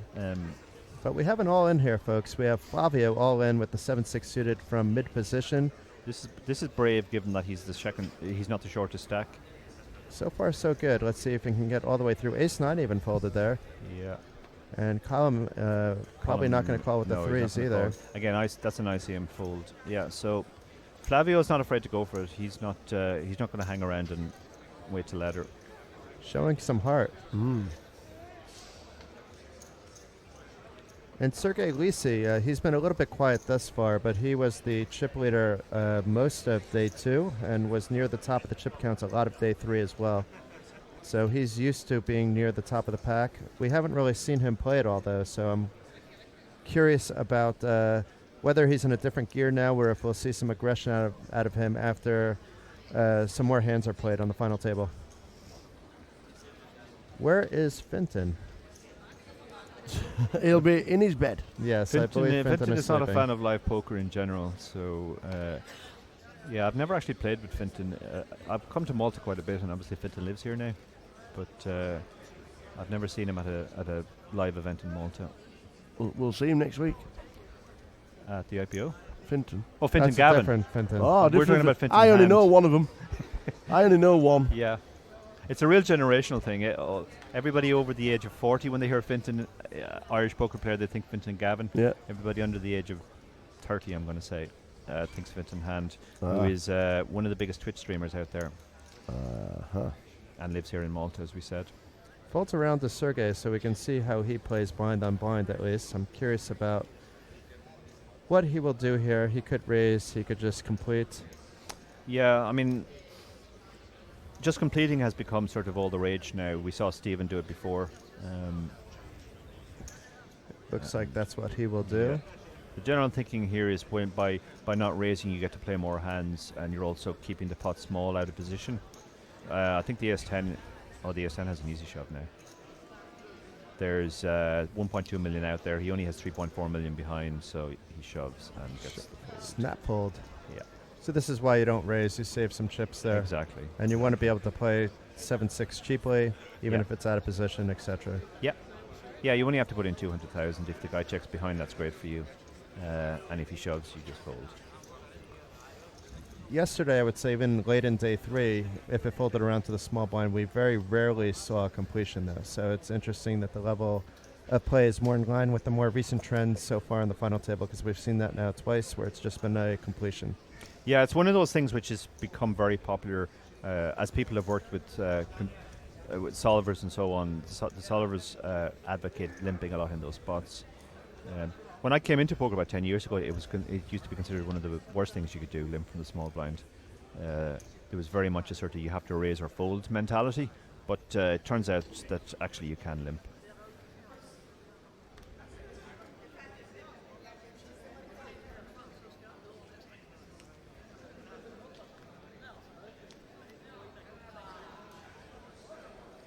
It's been a great 6 days here. If you haven't been to the Battle of Malta yet, we recommend that you try to come to Battle of Malta 2020. Already a few people have won seats there, including our very own Matt Harper, our media coordinator. She wow. entered the Pink October Malta raffle, as many of us did, and her name was called, and she won a ticket, I think ticket number 1 to the 2020 Battle of Malta.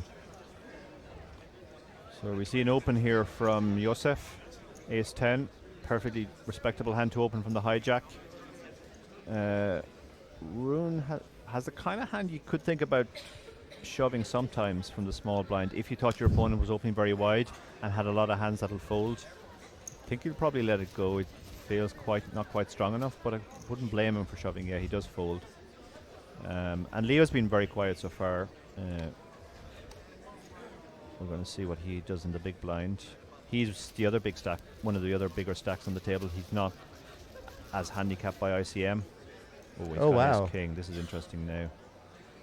Actually, he only has 25 big blinds. I thought he had more than that. I think he'll probably 3-bet this to get it in, or he might just shove it. Yeah, I think he has. As you said, all in. He I has think shoved, yeah.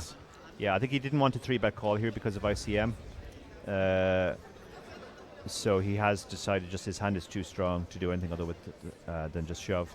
And Josef looks shocked here. I think he'll lay it down, but he looks shocked yeah. that he I was mean, shoved this is very strong from Leo because of ICM. Leo has to be very tight here. So when he shoves, Ace-10 really isn't going to be in good shape.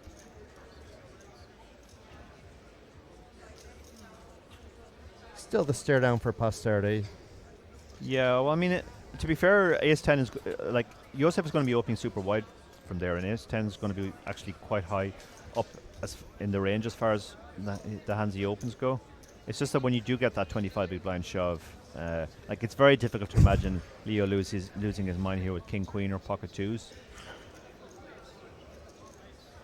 And even if it does, you're not that far ahead, and it's Exactly. maybe an ICM mistake Exactly. to lose that much of your stack. Yeah, I think he will probably find the fold here eventually. If it was one of the shorter stacks, he'd be able to call though. Yeah, it'd be if Leo had 15 big blinds or less, it'd be a snap call now. But 25 is just too much. There's the fold through Yeah. the glasses. Well done. You can actually see the cards being passed over the line through the mirrored glasses. So that's a nice pickup for Leo now. While he does have to play tight, he can't completely clam up, and when he gets a hand like Ace King, he just has to go with it. Let's give another shout out to our main man, KevMath. He's been tweeting us all week long. We do love KevMath. Thank you again, Kevin. Afternoon, Kevin. Yep, Kev's an absolute legend. He sure is. We've had him on the chip race, I believe, 3, maybe 4 times now. Yep. He's Wow. one of our most frequent guests. Who Oh. has been more than that? It's a good question. He might be the most frequent, yeah.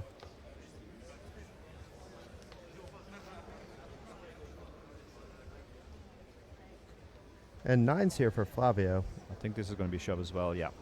Yeah, he's just going to shove and hope here. Hope he 14 doesn't- and a half bigs? No. Yeah, Yeah. yeah, that's pretty standard, I think. I mean, again, you don't love it if you get called. Oh, Ace Jackson, interesting spot here now. Given how active Flavio has been, we've seen him shove a few times already. Josef might think this is a good spot to call now. He also might feel he's being pushed around a little bit, Joseph. Yeah, yeah, exactly. He's just folded the last hand. Sometimes that spills over into the next hand. But Ace there's Jack- nothing invested in the pot, so it's not that he's being, let's say, directly targeted. On no, this not side. not in this specific hand, but He did take off the glasses, though. Yeah, Yeah, which he didn't last time. it's a super close decision, I think. Anyway, but given that Flavio appears to be shoving more than he should, just in terms of frequency, Yusuf might think that makes it a call here, but he's considering it carefully. He's also looking at the people behind, because the problem with Ace Jack is when you have bigger stacks behind. So if one of them wakes up with Ace King, you're in pretty terrible shape. I think if it was the big blind, he'd already have called here, but he's somewhat worried about the stacks behind as well. So he's asked for the count. 5.8 million we can see. Yeah.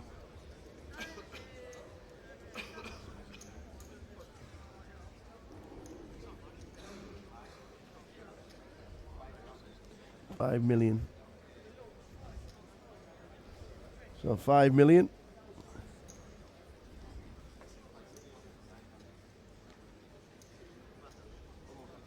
Flavio is one of 2 Italians on the final table. So he's just been told it's 5.9 million.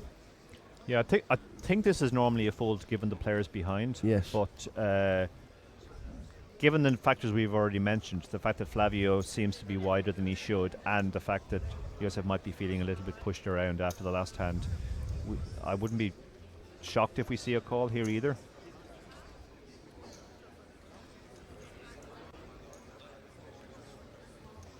So just counting the stack yet again. It'll still be a fold. Count it. Can you recount it for me, please? Are you sure? Yes, fold. So just short of 6 million. If it was a little shorter, it would definitely be a call. I think this is Yeah. very borderline. Like, I think he's honestly thinking about Yeah. the call here. Oh yeah, this is genuine for sure. He's not showboating, but he does find the fold. I like the fold. Yeah, that's a very disciplined fold. Oh, good And job. Look at Look what he this. would have run into. Wowzers. Column is not going to fold. All in, announced. Yeah, Column doesn't waste any time. Great Co- spot for Yeah. Column now. Column's got the jacks. It could have been tricky for him a little bit if there was no tank by Flavio and he automatically raised and isolated there. I think he would have just called, and in which case Calm has an easier time, but no decisions Yeah. need to be thought about here. Instant jam. So we have our first all-in of the final table. Column does cover Flavio, so we could be about to lose our first player. We know who Team 32 Red is rooting for. We know who the Italians are rooting for.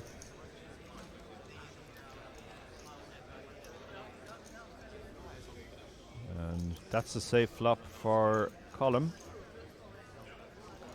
A 9 and only a 9. Yeah, we have no backdoors.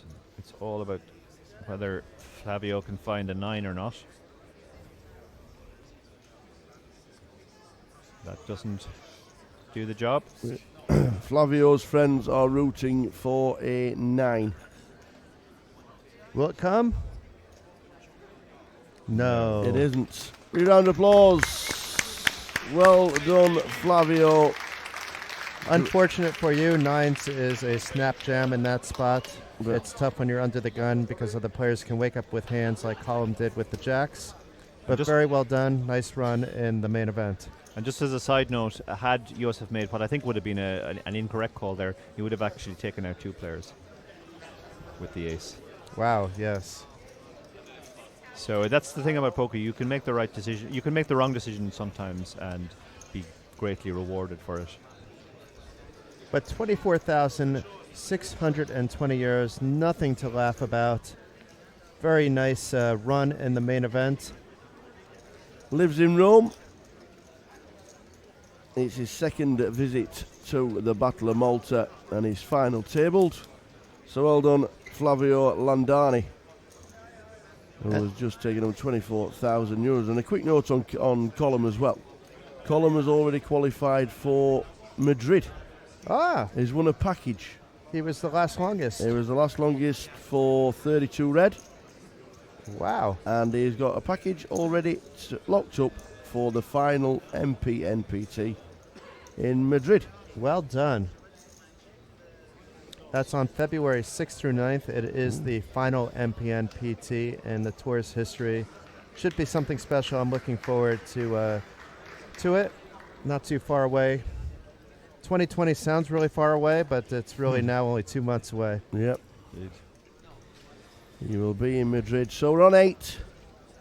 As you saw on the graphics, the payouts. And look at this. Columns picked On up there. queens immediately. Wow. The ladies. And obviously he's opened. The other 2 short stacks at the table will be very happy to have seen Flavio bust last hand. It takes some of the pressure off them. Also means they've locked up an extra 3k.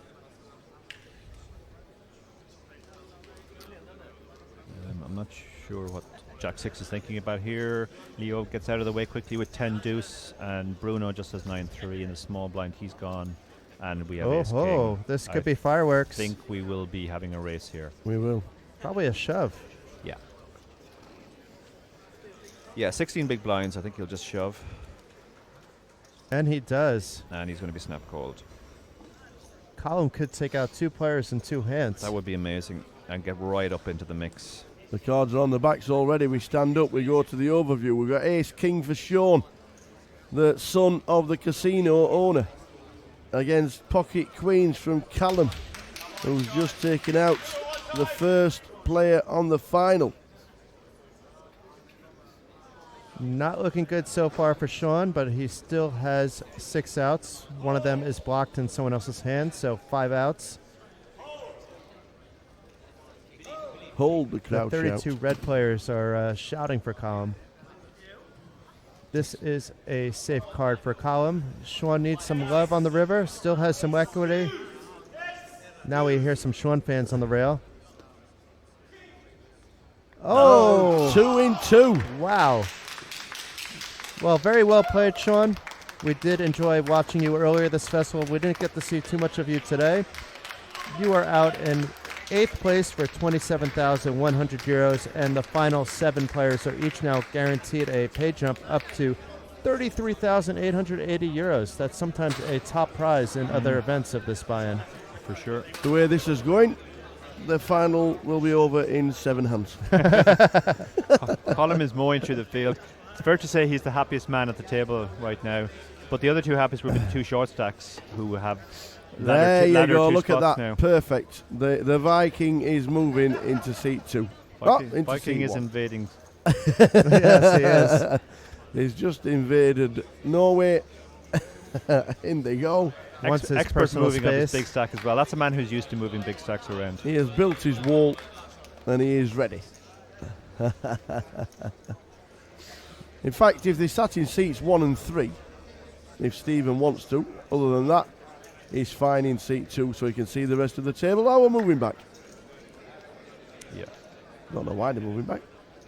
I thought Maybe technically it's been set up to read his cards.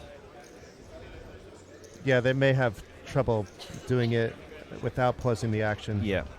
Yeah, I think this is a live. Yeah, well, here he is. Oh no, he's He's just making a lot of space for We're himself. not He's sure- taking yeah. that whole first third of the table while everybody else is squeezed in. He needs space. he's a big man. He needs space for the Yes. size of his arms. Yeah. Look at them. I did see Stephen before the final 11 started, and he seemed rather relaxed to start the day. Look at them arms. He's sat in seats 1, 2, and 3. So I said we're going to be rooting for Colum, and at least I was. And look at Colum. He's won Yep. the last two hands. And I see Bobby is in the background here. So El Bobino. I will take a break after this hand for 20 minutes, and you will have Bobby James from BetSafe coming in. Wellington Rooney. There he is in seat 7. He's now one of the short stacks. 11 big blinds. Yeah, I think he's the second shortest, so he would love the shorter stack to bust. There he is. And The there is a man on the short stack. bottom with 5 big blinds. Yeah.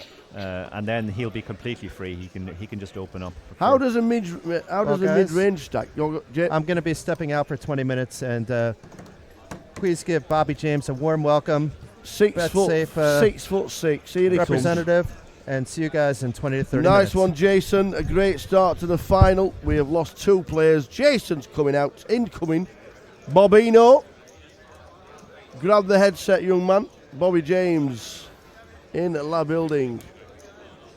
Jason taking a well-earned rest. Being the anchor man for the last week. 2 out of 2. I like this straight away. Bowie effect. Andy said, Bobby James, ICM God here to enlighten us, mere disciples. Pretty jokes. Bombay Bad Beat. George, how you doing, mate? Katie Swift, how you doing? What's the crack, Dandara? What's been Hi, going Katie. on? Yeah, well, the real story so far has been Colum, the Irish 32 red qualifier. Yep. He came in at the start of the day, I believe, with only 8 to 10 big blinds. Got to the final table with a bit more, but he's taken out 2 players. He's pushed his way all right back into the mix now. Nice. Jacks versus 9s, Queens versus Ace King. We have 2 super short stacks, 7 big blinds and 5 big blinds. Yep. They've laddered successfully twice. And then the other guys are all pretty okay in terms of chips. What blinds are we at the moment? 2 and 4. 2 and 4. Big Okay. blind ante.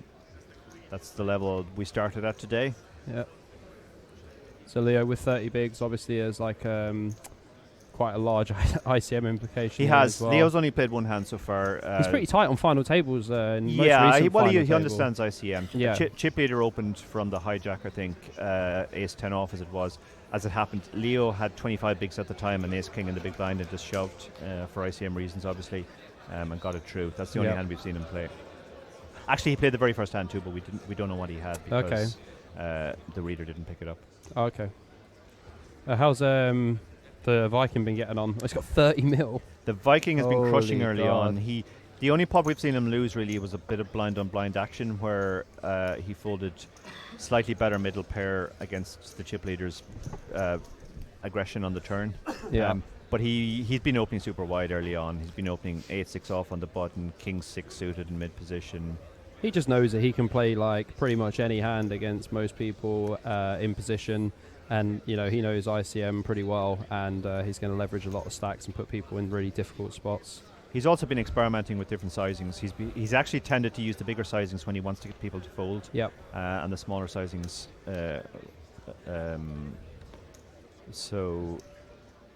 But obviously he's not expecting his opponents to pick up on that out of the gate.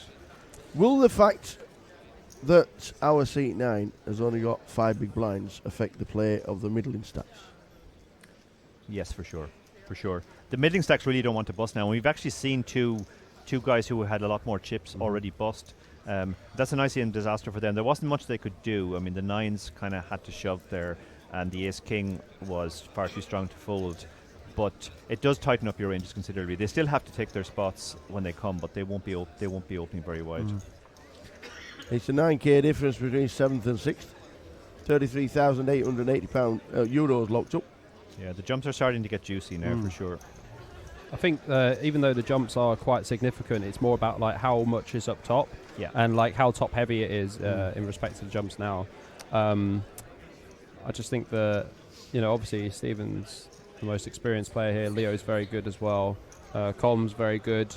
I don't know too many of the other people on the final. I played with Leo on day one. It's the most impressed I've been with a live player that I didn't recognise in a long time. Leo played like a ton of volume online for a long time, and now he's just started putting in a few, a few more of like the bigger comps and stuff, like final table WPT. He finally played the WPT. Yeah. That's where I saw him. And like I think the only thing that lets him down is like on the final table. I think it's just just a bit too tight, and like this is why he's like not coming first, second, third in these comps. But he's also not taking like the high variance spots that a lot of people would.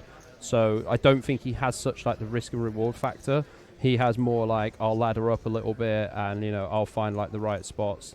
That's possible. I mean, obviously, live is always a small sample size. I don't know how many live final tables he's made at this stage. Yeah. It's streamed final tables as well. Really, like if you think about it, you're not going to see that many streamed final tables nowadays, unless it's like a larger event like a 1K or something. Obviously, like this event with over 4,000 runners as well. Yeah, it's just Talking of streaming, you managed to do 17 days straight. I did 21. I did 6 days of test streaming before, just to kind of build my following a little bit, and I did 15 days for the UCOP. Wow. And it was pretty successful, actually. 11 final tables, 2 first places, 1 second, 2 thirds. I final tabled every PLO event apart from 1. Nice. And I streamed all 94 events over 170 hours.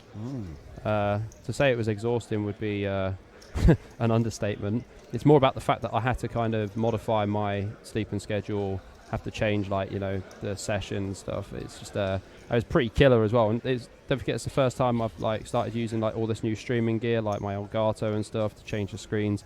It's really hard to like specifically keep focus on like one table when you've got a spot going on other tables. I'm playing other tables off stream as well, so even though I'm only broadcasting 4 tables, I'm actually playing about 8 or 9, so it's pretty crazy. Good stuff. Well done. 11 final tables out of 21 days.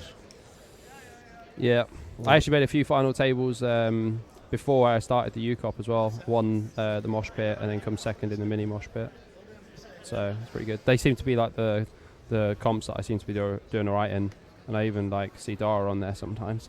Occasionally, yeah. yeah. You were playing the 110 deep stack a few weeks ago. Yeah, I think you knocked me out of something. Hands on Hansen, something like that. Hop along Hansen. Hop along Hansen, that's it. Yeah, when I signed up for 32 Red, Clodagh was hopping around on crutches, having broken her leg. So oh, really? And she actually recommended that I sign up on 32 Red. So I Hop along Hansen. didn't sign up with BetSafe now. No, not at the time. It's a bit sour, that. Yeah. Oh, right, here we go. It's a spot here. From the hijack. 5 bigs. 5 bigs. I think. Yeah. This goes in. This should go in. Yeah. The king A on its own king is for pretty much sure. enough. Yeah. Well, Like if you think about correct jamming ranges, like even with the ICM, like 5 bigs is still a portion of someone's stack, Yeah, and he's so short now. He basically just has to kind of take any. He's gonna have no half fold decent equity spot. at some point. That's the He problem. did shove. He did fold though. So I would have been in. I just don't know how many better spots that people expect to find. I mean, yeah, I mean he might be hoping the other short stack bust before, but I mean the other short stack is perfectly aware of how many big blinds he has too. So Stephen takes that one down. so Big Ass Goobus says, listening to Dara Okani, wow, I love your book. Reading it for the second time to really start learning stuff. So, yep. Thank you very much. Book's been for going that. pretty good, right, mate? Book's been going amazing. Yeah, we've Yeah. been stunned by the reaction. So basically, flicked through it the first time, put it down, and then thought, I better actually read I've it. been surprised at the number of people have said they've read it 3 or 4 times. Excellent.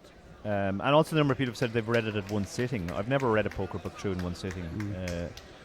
So yeah, thank you for that. We've been thrilled with the reaction. I suppose 3 or 4 times just to try and like reinforce the everything- things. Yeah, absolutely. I mean, there's Well, no way soak you learn. everything up. There's no way you can absorb an entire book in Mm. one sitting. So it's actually very sensible policy to go back and You reread. definitely want to read it like 4 or 5 times. Like, Yeah. I remember the first book I read was Dan Harrington, the Hold'em second edition one. I read Harrington on Hold'em. That was the first book I ever read. But I didn't read the first edition. I read the second one, Right. and I ended up reading it over and over a few times, and then obviously just picked up a few from there. Yeah, I think my first book might have been Super System, but it was Super System 2. And actually not all of that was on Hold'em, so quite a lot of it has zero long-term effect for me. But Is there a chance your book could go audible? yeah, we're actually working on that at the moment. It's a difficult one because we have a lot of charts in our book, and it's like, how do we just recite off ranges or what? So what Barry's doing is he's actually rewriting the book to make it more audio friendly, and then I'll do the actual recording. I've started the recording already. Short stack 3.4 million, facing and all in with ace 7 on the big blind. Wow, and Should be a call. the other guy is shorter here, so he's concerned about that. But ace 7 blind on blind is just huge. Yeah, I'm snapping. Yep. Yeah, I'm calling too. I don't. Even A7 off, I think I call. This is ace 7 off, I think. It is Oh, it. yeah, it's A7 off. Yeah. I thought the 2 Should've red gone cards. Specsavers, Oh, mate. man, I need a 4-colour deck, man. I need a 4-colour Is deck. that screen not big enough? It's quite a big screen, to be fair. We've had to sit back. Yeah. I mean, I feel like I'm in an IMAX. This is ICM pressure now. Sergey knows that Rune's going to have to fold some pretty strong hands here. he's got 9 bigs, right? Yeah, 8.5. Get him in, Rooney. Yeah. I mean, yeah, I'm just in. Yep. Get him in, Rooney. 9 bigs, blind versus blind, ace-7 off. I mean, Yeah, if the other do you short want stack ace? isn't Do you want there, ace queen? he's snapped. Like, He's snapped, but he's. Folding. He might That's be what folding, Rooney's yeah. doing. Yeah, Phil's calling the fold here.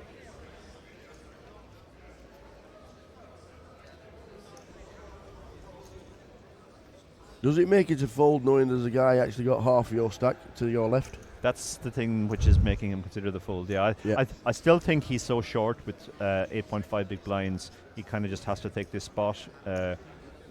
Particularly, also the other short stack does seem to be almost willing to blind out of the tournament. We saw him pass King 5. So if you just wait him to try to outweight him, you might be left with 2 or 3 big blinds by the time he finally goes. I know there's nothing to say that he won't double as well. So I do feel this is probably a spot he has to take. They are going in the muck. I do feel like he's psyching Yeah. himself up for the fold. Yeah.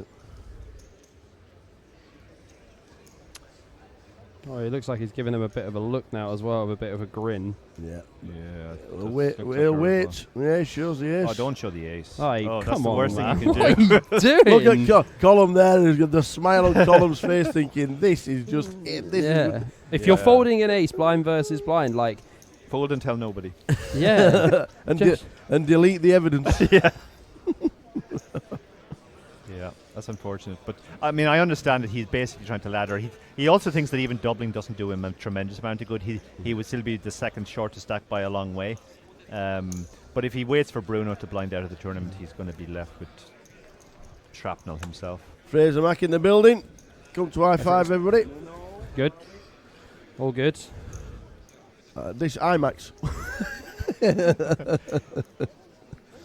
Yeah, Fraser's impressed by the size of our screen here. this is. Holy shit. Fraser's been at the whiskey, I think. Uh, 3 hour liquid lunch.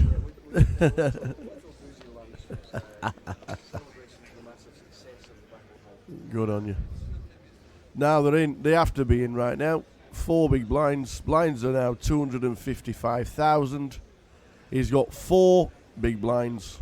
They have to go in, and they do. Yeah. They have to go in. Stephen has got. Yeah. This could be a call. This Actually, could be a call. it's only 2 mil. No, No. it's not full with King He's 10 worried suited. about the guys behind.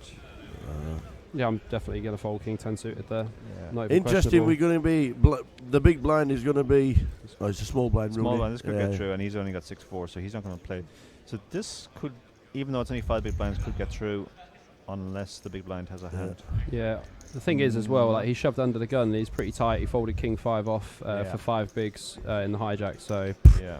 I mean, if this guy jammed under the gun, I had king 10 suited He and was got 10 like straight. +1 or something, I'll just be like, see you later. Yeah, Because you wouldn't Leo- want a flat as well. Because the thing is, the other big stacks know that they can just like absolutely ruin you when you start calling there. Yeah. Okay, don't get me wrong, you can call there with some traps and stuff, but like I don't think you're going to have enough average hands to flat there when you know that like someone like Leo might just find a spot where he's got like ace queen off or something, and then he might just 3-bet from there. So yeah, I just think it gets really sticky when you just start flatting with those hands, especially versus like a guy who's been pretty nitty pre-flop, from what I've seen anyway. So the short stacks are in seats 7 and 9. The big stack is in 2 and 4.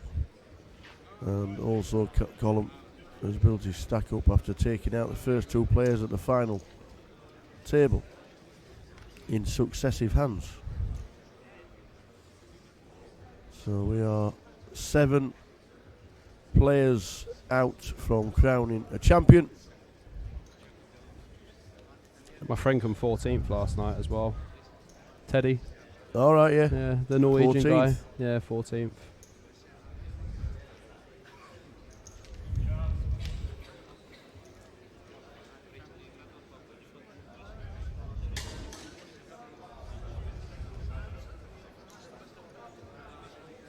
Interesting. King 5 on the button here is kind of close. How many bigs?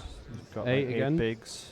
He's got 6 bigs. The blinds have just gone up to 500k. Well, then this is Oh, this is wow. just slam dunk then, isn't it? But Yeah. King 5 is 6 Well, he's bigs. just open He's- folded an ace. He's also shoving, I think, into the other short stack, which actually should widen his range Wow. because it's a double whammy if he can get Yeah. him out.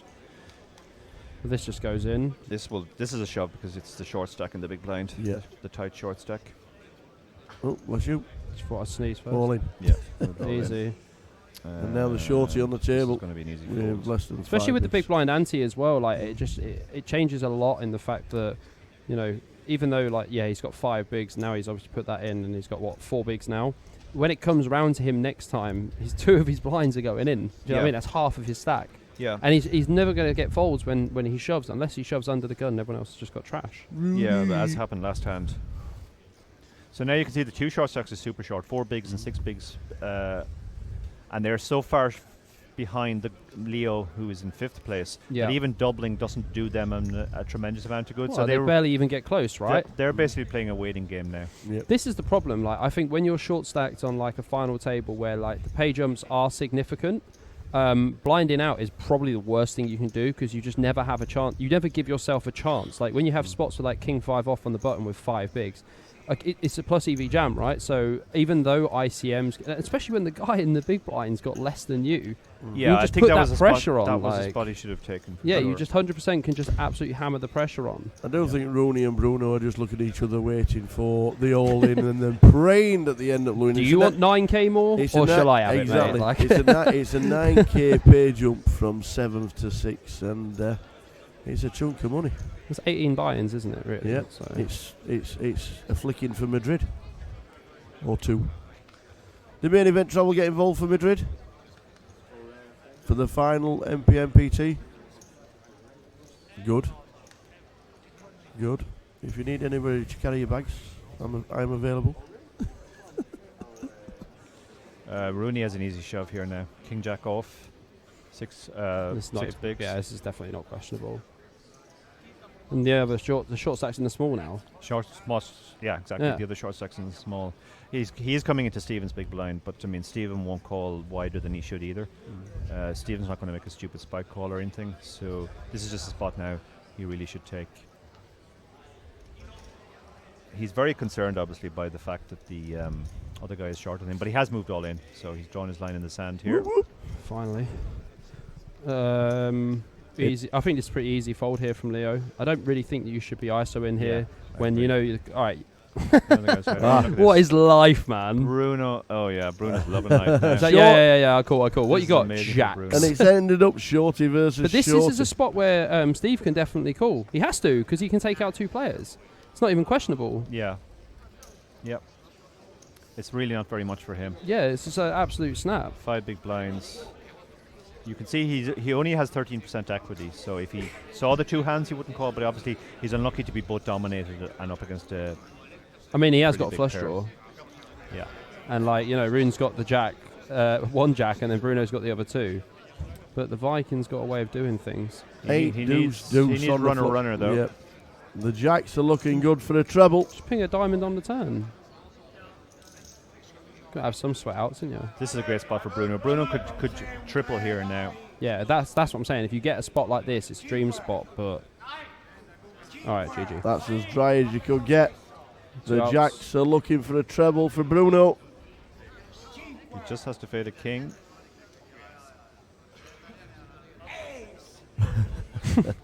Hey.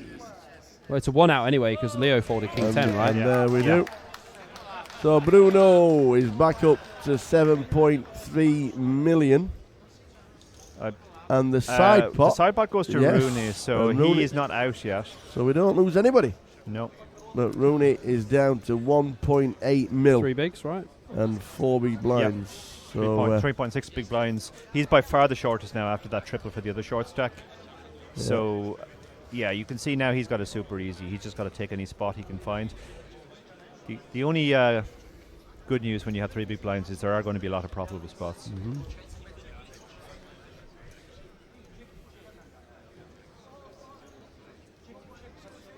So you can book your rooms for Madrid. Main event travel will be the partners for the MPNPT, the final stop. I'm just seeing... all time. Sorry, guys. I'm just seeing some chat here about some of the events that happened the other night. I Stop. just want to... Stop. Stop. Say what you want in the chat box. I think Donna's got there The anyway. official word is no comment. We're concentrating on the feature. All right. We are concentrating on the feature, and yes, well, we can talk about dresses and wigs and you losing prop bets That rather horrifying sight. that will live with us forever. Yeah. Yeah. Oh, Lappin didn't look impressed. But he did say I was a beautiful woman, Well, which is really tough for Lappin to say That's that. a little bit worrying. Yeah. I'm well, concerned please for don't that. lose any more.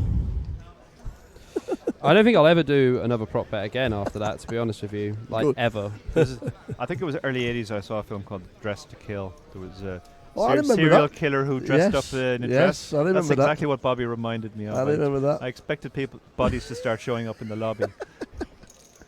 Yeah, I mean, it was slightly uncomfortable for me, I can't lie. You're a little bit big to carry it off, Bobby. Yeah. The beard doesn't help either. I won't get to shave the beard, though. I wanted to go El Natural, so... Yeah, the beard... I could have shaved the beard, but I didn't. Just decided not to.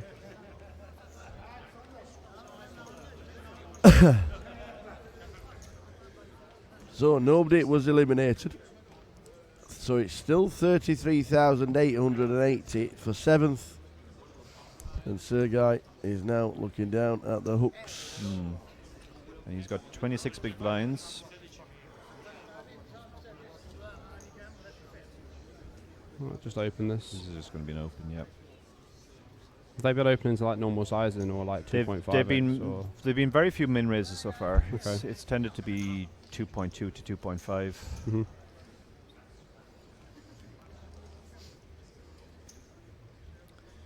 So we do see the 2.2. Rooney has 8-4. He's going to let this one go. And also 8-4 in the big blind. Leo's been pretty card dead on the final table. Uh-oh. Oh, look at this. Bruno's picked up ace king on the Here button. we go. This could be a stack swap. This could be a stack swap, yeah.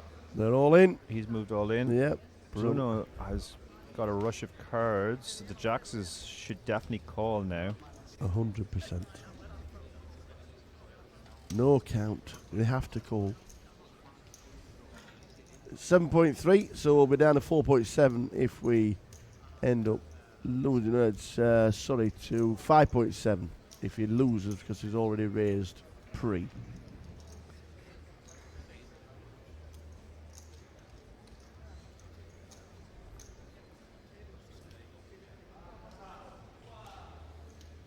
The chat box says Bruno never loses flips. That's a very good talent to have as a Can somebody poker wake him player. up? Oh. So Sergey's Hmm. thinking this one over. Can't imagine he's going to fold here. No. If he folds this, 14 big blinds. can somebody order me bed and breakfast? Yeah. There is a sofa here with a sleeping bag ready. I guess the one thing which is troubling him is that Bruno has been playing so super tight, almost blinded out of the tournament. And the only hand we've seen him get in was jacks, but still 14 big blinds.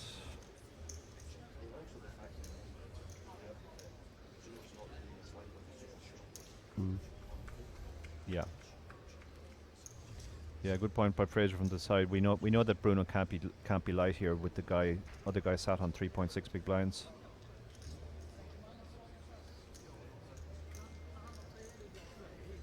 That said, there are only 3 better hands than jacks, and it's difficult to imagine Bruno would fold hands like tens, ace king, ace queen. So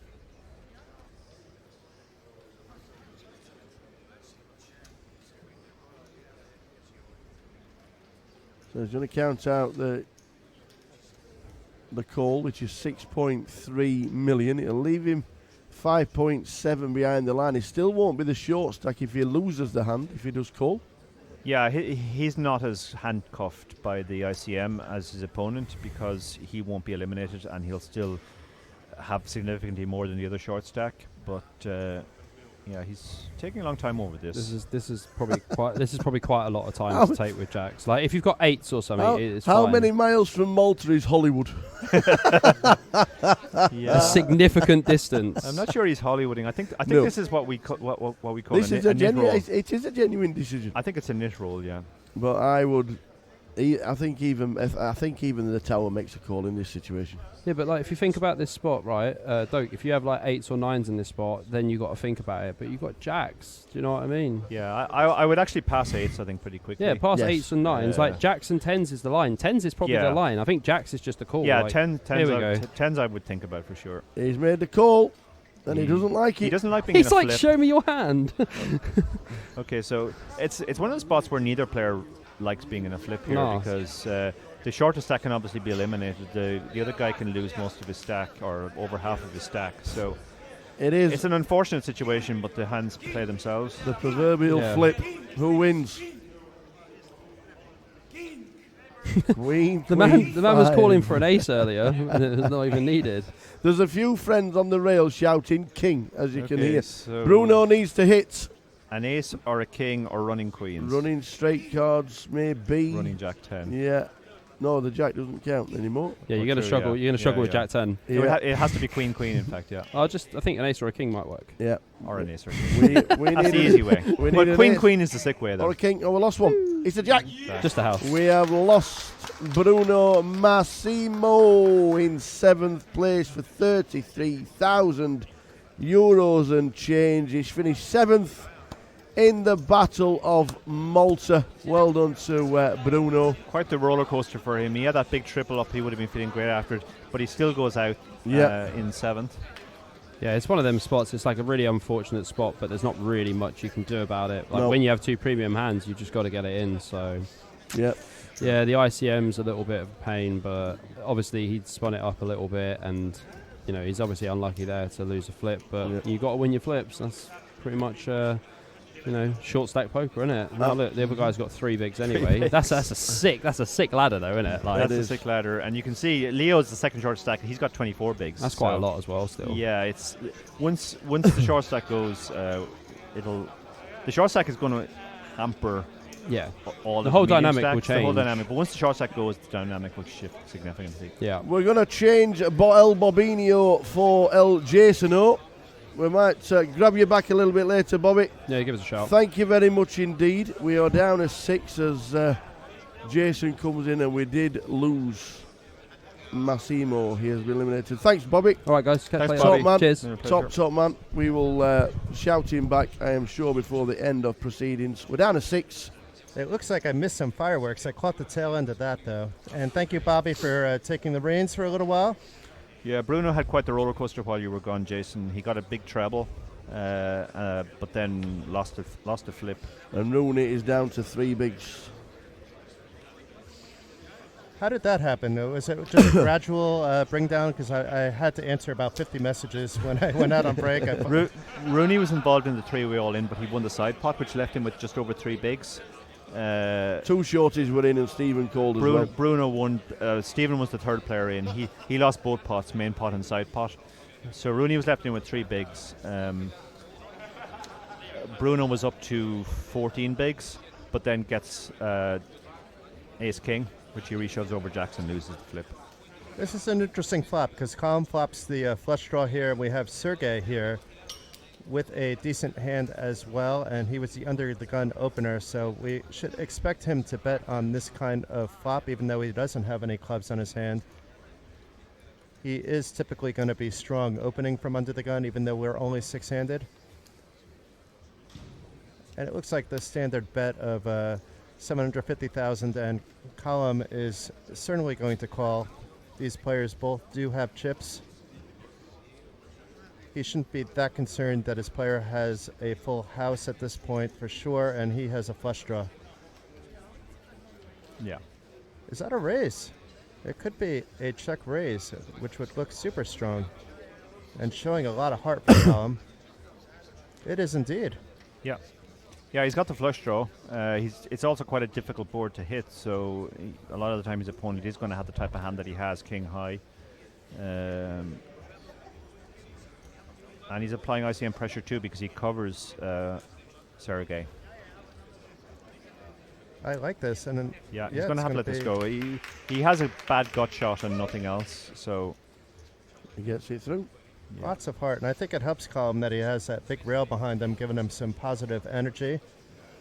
Good shout from Leald in the chat box. He says, good news, I think that the live updates on the site are also on the same 30-minute delay as the streaming guys. Yes, they are. That's very They good. confirmed that to us, that they would be working on the 30-minute delay, so there's no spoilers going in, so there shouldn't be. Apart from having texts from the room live in Malta, then hopefully there won't be any spoilers to spoil the entertainment of the final 6 of the Battle of Malta 2019.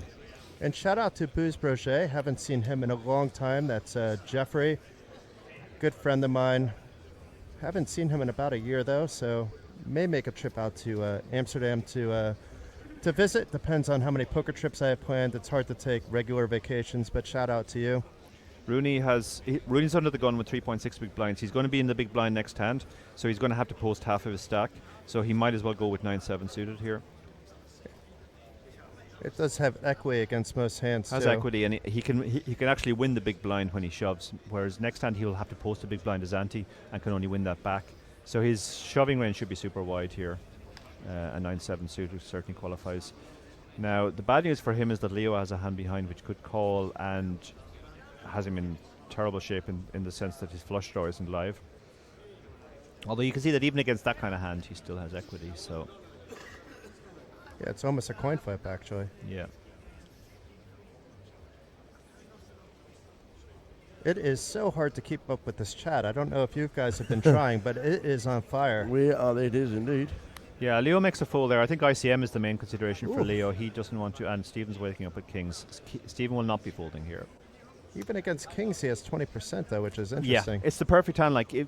Because when you run into a really big hand, you still have 20%, whereas queens only has 18%. So that's why these types of hands make good shoves. And it looks like an isolation as we would expect.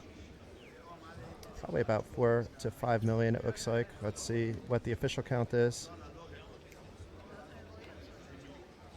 3 million, 3 so million. it's a He's small more or one. less just made them minimum. Min click. Yeah. Just to flush out the hands behind any ace highs or the 8-7 suited. Yeah, if Stephen hadn't called there, Sergey. If Stephen had called rather than raised, Sergey could certainly peel here. I wonder if he's still thinking of peeling or just trying to get reads on the players. Yeah, for it's the future 2.5 reference. million. It's more than 10% of his stack, which is that's generally regarded as the cutoff point beyond at which he shouldn't be calling, which I think is why is one of the reasons why Stephen raised there, to flush out those types of hands that actually have pretty good equity. So Rune's equity went down a little bit only because there was a 7 in Sergei's hand. Yeah, we saw the 7 there. He's going to need a lot of help now. Yeah, Basically, runner. runner, yeah. And somehow a lot of those outs are already taken, it looks like, because he's down to just 2%. Yeah. And now he's dead. Yeah. Showers for Rune. That is it. Stephen Zadorov takes out Rooney in 6th place. Great effort. The 9,000 extra. He'll probably think about that a little bit later, but great effort. Finishing 6th. Zadorov takes him out. Congratulations, Rune. 42,910. Not a bad payday at all. Absolutely. And look at that. We are down to 5. Everybody guaranteed 56,470 euro now, so the payout jumps are getting very serious. And after that, it jumps up straight to 74,540 euros. So there should be some ICM involved. Right now, nobody is super short. We know Leo has been on a heater. He's probably not overly concerned that he is the short stack because he still has 24 big blinds. He's a good bit shorter than the others, but he's still not short. The other stacks are actually very packed. Like Chip Leader has less than double the guy in 4th place, so that tells you how tight it is. That makes the ICM fairly extreme. And Steven's likely to open up here. I mean, it is under the gun, but now that we're 5-handed, Steven would likely open up this under the gun 9-handed to be fair, but Yeah. some players wouldn't on a final table. Yeah, this is definitely an open from Stephen. I think he might have just gone for the min. It's just cold. Oh, he's just called. Yeah. Wow. 2 green chips. The under the gun is now the hijack. Yep. Is this a call or 3-bet? Just a call. Just a call as well. And this price is column in, where 2s can definitely call. Try Yeah. and flop a set. if Yosef 3-bet his ace-3 suited, Colin would have a very difficult time putting chips into the pot. And Sergei even King waking Jack. up with a Wow, hand. look at this. Everybody's got a hand so far. King Jack can certainly justify a call here, although it plays really badly 4-way. I mean, you can see on the screen 15% equity. It's going to be dominated a lot, but he does already have money in the pot, and he really just has to put in half a big blind now to call. So I think he will find the call here. I guess the other thing he could think about occasionally doing is a squeeze, given that nobody has shown massive strength. What do you think about limping from the hijack or from under the gun, however you want to look at it from Steven's sake? Is this a move that you employ in your game, Dara? Yeah, very much. In ICM extreme situations, you basically want to exert pot control from the start of the hand, keep the pot small, so there's less chance you're going to have to put your entire stack at risk. So instead of applying pressure, you're basically using pot control. Yeah, in this spot where the stacks are very, very level. If you have the big stack, you should be applying pressure, but when the stacks are all in bunched together, you don't want to be the next guy to be coolered. And happy days, family pot, folks. Yep, family pot. Does anybody have anything? Gut shot for the 10-6, who didn't have to put any more chips into the pot. Everybody else has missed it in glorious style. With a Rooney. But being it was a limp pot, it kind of doesn't hit any one player's particular range. Anybody can have an 8 in their hand. And the ace will change things dramatically. Nobody's got a spade. Nobody's got a spade. How's that work? But it does mean the S3 is pulled ahead. But the S3 isn't going to love this board, obviously. This could actually just get checked down now. Yeah. And it does. We've got 5 players, and we have 5 different checks on 5 different parts of the body. And the ace a great card for the ace now, because he's no longer worried about his kicker. Yeah, this certainly won't check around this time. 1 check, 2 check. 3 check? Or Three is Steven check going to more. make a stab? Nope. No. He's just He has showdown value. And now everybody's fold. Everybody's checked to to Joseph, who is going to bet.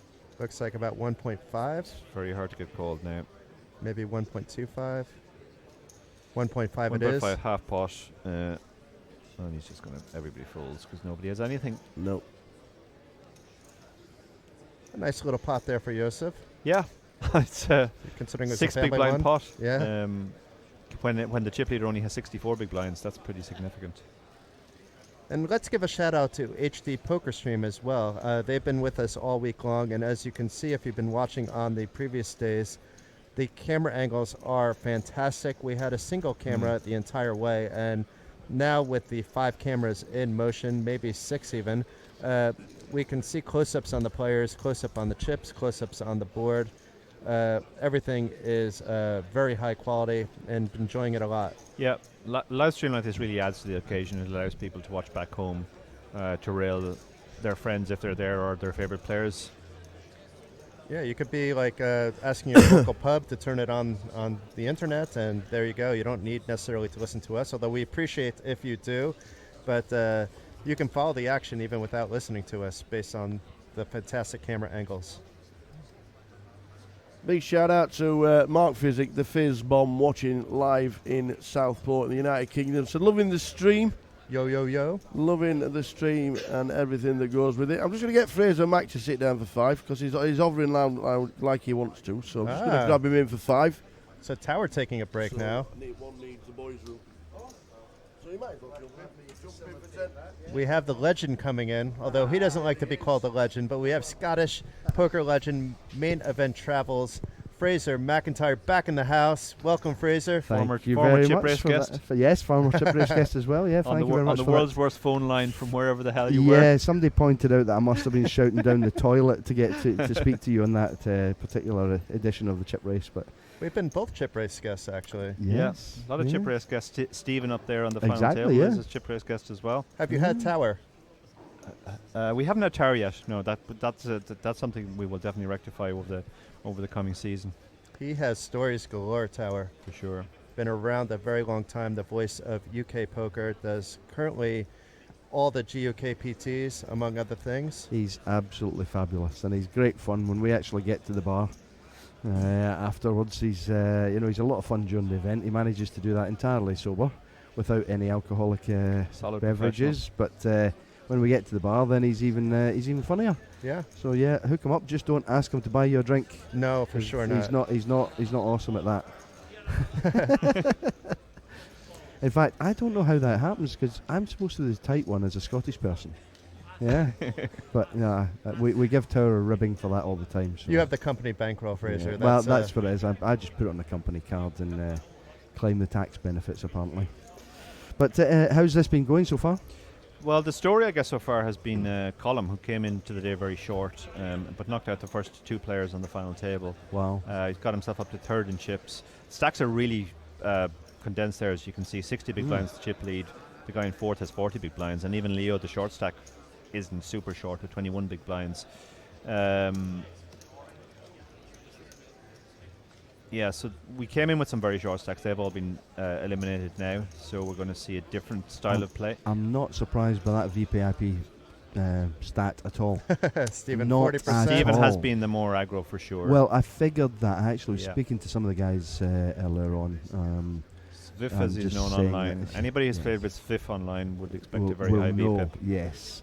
But not only that, in this particular set of circumstances, Stephen's going to want to be applying maximum pressure to put these guys under Yeah, we've real s- threat of ICM. We've seen him open situations, yeah. 8-6 off on the button, King 6 suited mid position. He's Yeah, been played back at, though, so they're not just letting him run over them. Good. So it's been, especially right next to him is Josef, who also has a big stack and not letting Stephen take full advantage of the table. Yeah, that's actually the one thing which has probably dampened Stephen down a bit. The fact Yusuf's presence there beside him with almost the same stack. We saw a blind on blind battle where actually Josef came out on top with the worst hand. So Josef is the one sort of dampener on Stephen's march. I have to say, I really love that picture of Stephen for his Yes. his avatar there. I think I think that captures him pretty well. Very much. Yeah, He could be a Marvel superhero. The Viking, for sure. alongside Thor. For sure. And I think the great thing about having a few of these guys there is that as he outflops Joseph here. They flopped Joseph. Yeah. The one thing about it is the 7s shouldn't really go too wild on this No. flop. He's got no spades. He's got no spades, exactly. He's got yeah, two no, overpairs. no he's got, backdoors. he doesn't want to be getting involved here. I think too he'll just much want to at check all. it down and hope his hand is the best, which we can see it isn't. Pretty sure Stephen's not Stephen- going to allow that to happen. Probably going to fire it out here because he has to protect Yep. against one spade hands. I agree. What do you think about the pre-flop action here, Dara? Because It it was a limp pot and raised up to 2 million with sevens, and sevens is pretty hard to play post-flop, and you know Stephen is not afraid to call out a position. Yeah, that seems perfectly standard. We've seen Stephen limp his entire range from the small blind, which is kind of standard Yep. these days. Yep. King 9 suited is way better than most of the hands he's going to be limping, so even though it's a big raise, he absolutely has to call. And he's put in the 2 million bet here, which is what we kind of predicted. Yeah. He does have to protect against that fourth He has to spade protect. potential, yeah. Joseph, I guess, is going to get sticky on one street. I don't blame him for this either. No, I don't Because blame I him. think Stephen we bets, I think we bets a can call- big spade. Yeah, Stephen will bet spades as well. Yep. If the spade misses now, he has a trickier decision Yes, on the I thi- river. Although the ace, I guess, is Yeah. one of the easier cards to get away with. Queen Jack gets there apart Yep. from all the ace X. This may even slow Stephen down. It does. He's checked. This will Yes. definitely, yeah. Stephen just Yes. wants to win this at showdown now as well. Yeah, check is pretty standard there. I think I agree. neither yeah. of them like the ace. It was probably a better card. Well, actually, I mean, Stephen's going to limp call a lot of aces too, so either of them could have the ace. Nice little pot for Stephen. Yep. Very much so. He yeah. has a big stack in front of Yeah, him. now he pulls clear, and actually, because Joseph goes backwards, Colm has now moved into second place. Came in as a short stack, but Stephen continues to pull away. Colm is quite the story because he was last in chips with 11 left with about 2.6 million. Yeah. He ran good between 11th and 9th. He eliminated the 10th place player and entered the final table, I think, with the third place stack. I know he had over 14 million in chips, and I think that was good enough for third, just behind Josef and Stephen. And then he eliminated the first two players on the final table as well. That is right. Yeah. Just put him in fine position. He's sitting third in chips just now, is he? I think. He's just behind Stephen right now. Oh, is he in second Yeah, now? because Is it? Josef just lost Ah, some of chips, course. so Yeah, he pulled yeah, ahead yeah, of yeah. Josef. When do you go home, Fraser? I am intending on flying home tomorrow, as it happens, but I have not as yet booked my flight. You can use Because- main event travel for your needs. Fortunately, I'm able to use main event travel to make a booking. Yeah, but it was one of these things that we've got a few things to do as a debrief after the event, and for everything that's been going on, and we want to catch up with everybody and take them all out to congratulate them for a job well done. I this was evening. invited for that, apparently. Of course you are. Yes, that's right. We're taking the whole media team out, and anybody that's been working here with main event travel while they've been here. Stop we're the just going out and presses, have a though, few Fraser. drinks. We have an interesting hand. Oh wow! We have Ace-2 raising from under the gun, or the hijack, Sergey, and we have Colm here with the ladies from the big blind. A 3-bet here could be looking like making a move, so we may it could see look like something move. it could look like ICM pressure for sure, given that he covers Sergey. So I think we will see a 3-bet. I don't think we'll see Sergey call most 3-bets, so it depends on what the sizing is, just because we know what he has, but obviously Colm doesn't, and he would want a 3-bet here. Yeah, so the raise is to 1.5 million. Colm is just deciding on his sizing now. It looks pretty big. Looks like to, no, not that big, actually. It looks like just to 3 million, 3.3 million. Oh wow, So it's super small. That really doesn't allow Sergey to fold anything. Sergey's got a terrible hand, but he's getting an amazing price now. in position as well, which makes a difference. Yeah, he's getting 3-1, more than 3-1 on the call. It really looks like the column's really trying to induce. It some does, further yeah. I think action Colm is here. trying to Yeah. induce further action. But I the- think it's a pretty dangerous approach to The problem take at this is, point yeah, in that time. Sergey can just Yeah. call now, and, Yeah. and Sergey is in position. So, Colm is not going to like if Sergey calls and we see an ace on board. Sergey's not enjoying this spot because he has a terrible hand, but he's getting an amazing price. But he can also be concerned that if the ace comes, he doesn't even know whether he's good, because a lot of Colm's 3-betting range will be stronger aces. And he has actually decided to let it go purely because his hand is just so bad. Yeah. Nice discipline, It- Sergey. Yeah, I think that's a very very disciplined fold there, because it doesn't ace deuce there just doesn't flop well in Yeah. any particular spot unless you happen to catch 2 or 3 diamonds. Exactly, you yeah. know. And even the two diamonds, given the ICM, it's not brilliant because a lot of the time to win what you're supposed to with a suited hand, you need to play your flush draws very aggressively, and that can mean that. And when you get it in with a flush draw, you're obviously Yeah. not much more than flipping usually. Yes. So you can actually find yourself in a spot where you have to flip post flop, and he doesn't want to do that either. Yeah. According to our bios, Sergei Lisi originally came to Malta because of 32 red too, so there is a 32 red dynamic if that is indeed the case. I believe that's correct. I was talking to Nick earlier on, and he'd said he'd still had one player in the final. That final- column, though, final- is on the final table oh, with right, 32 red, okay. so I'm not quite sure if the bio is correct, but if it is indeed correct, he could be on his second or third bullet as well. But making the trip all the way out from Moldova, I think we didn't have that many players in the field from Moldova, so wave that flag. Absolutely, yeah. Congratulations for a fantastic result, regardless here at this point in time. Yeah, I mean, all these guys have done fantastically well from 4,657 players, was it? Indeed, massive numbers. Huge Interesting spot here. field. Stephen has opened, and Colm had ace-8 in the small blind. Could have thought about a 3-bet given how wide Stephen's been opening, but decided just to stay out of the way of almost certainly the best player on the table, and let it go. Sergei has ace-6 off. Again, he's kind of in a similar spot to last hand. He's getting an amazing price, but he's getting almost 3-1. But he has a terrible hand that plays really badly post flop. Mm.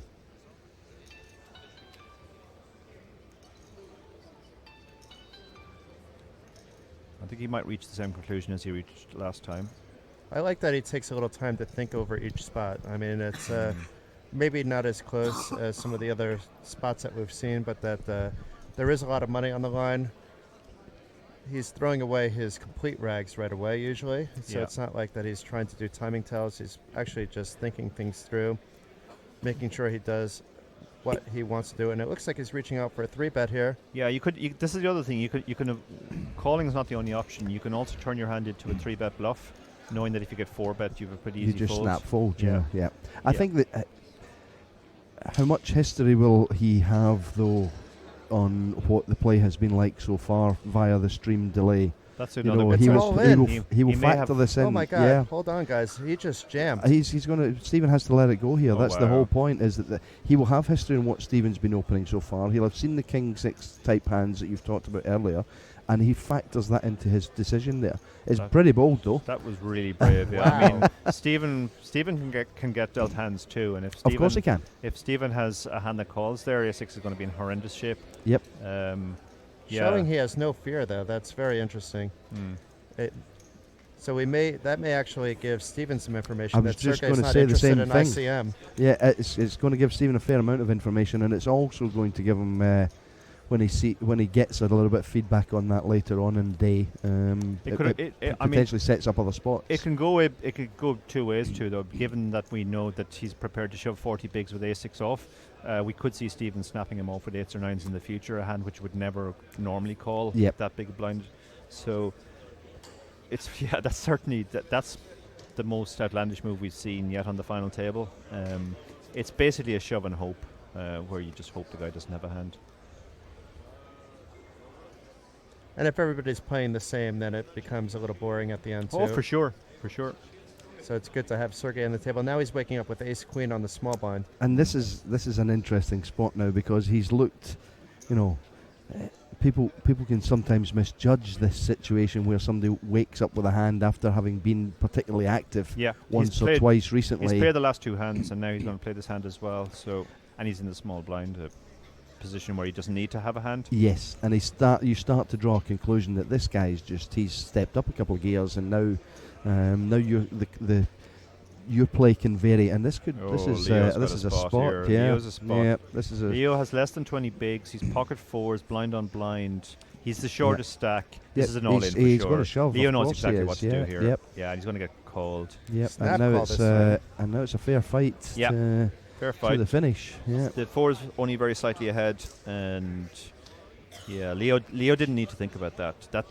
Leo's a very experienced online player. He knows his range is blind on blind.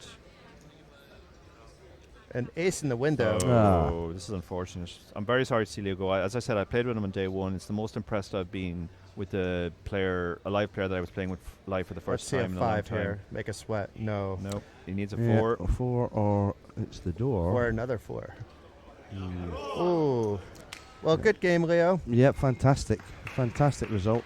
As Dara said, you played your heart out this tournament. You've had some good results this year. You have another one to add to that mix with the 5th place finish worth 56,470 euros.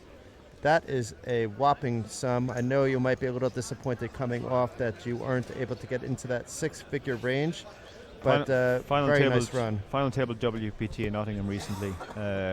He's on he's on a good run after years of playing online. We're definitely going to see a lot more of Leo in the future. And just 4 players remain. They're each guaranteed 74,540 euros. First place is guaranteed 306,205 euros. The runner-up, 158,130. So there's quite a big gap between first and second. We could see a 150,000 euro heads-up battle if there's no deal made. And as you can see on the board, third place, 102,050 euros. I wouldn't be surprised if any of the players asked, are you guys ready to talk numbers? But I don't think Stephen is going to be ready to talk numbers. I think four-handed. the great thing here is it's for the event actually is that Stephen's sitting on that table and he's not going to be particularly interested in talking deals until there's maybe 2. Yeah, I 2 think or 3 I think if he gets head, I don't even think it'll be 3. I think it'll be heads up. He will maybe think about potential deal at that point in time, and he may elect not to even look at that because I think he'll feel that he's in a very strong position if he's got a chip lead there. Yeah. It will depend on the type of deal he's offered, obviously. Sometimes in those spots where one player is perceived as being considerably better than the opposition, the opponent may be willing to give up some equity rather than do a straight chip chop. Yep.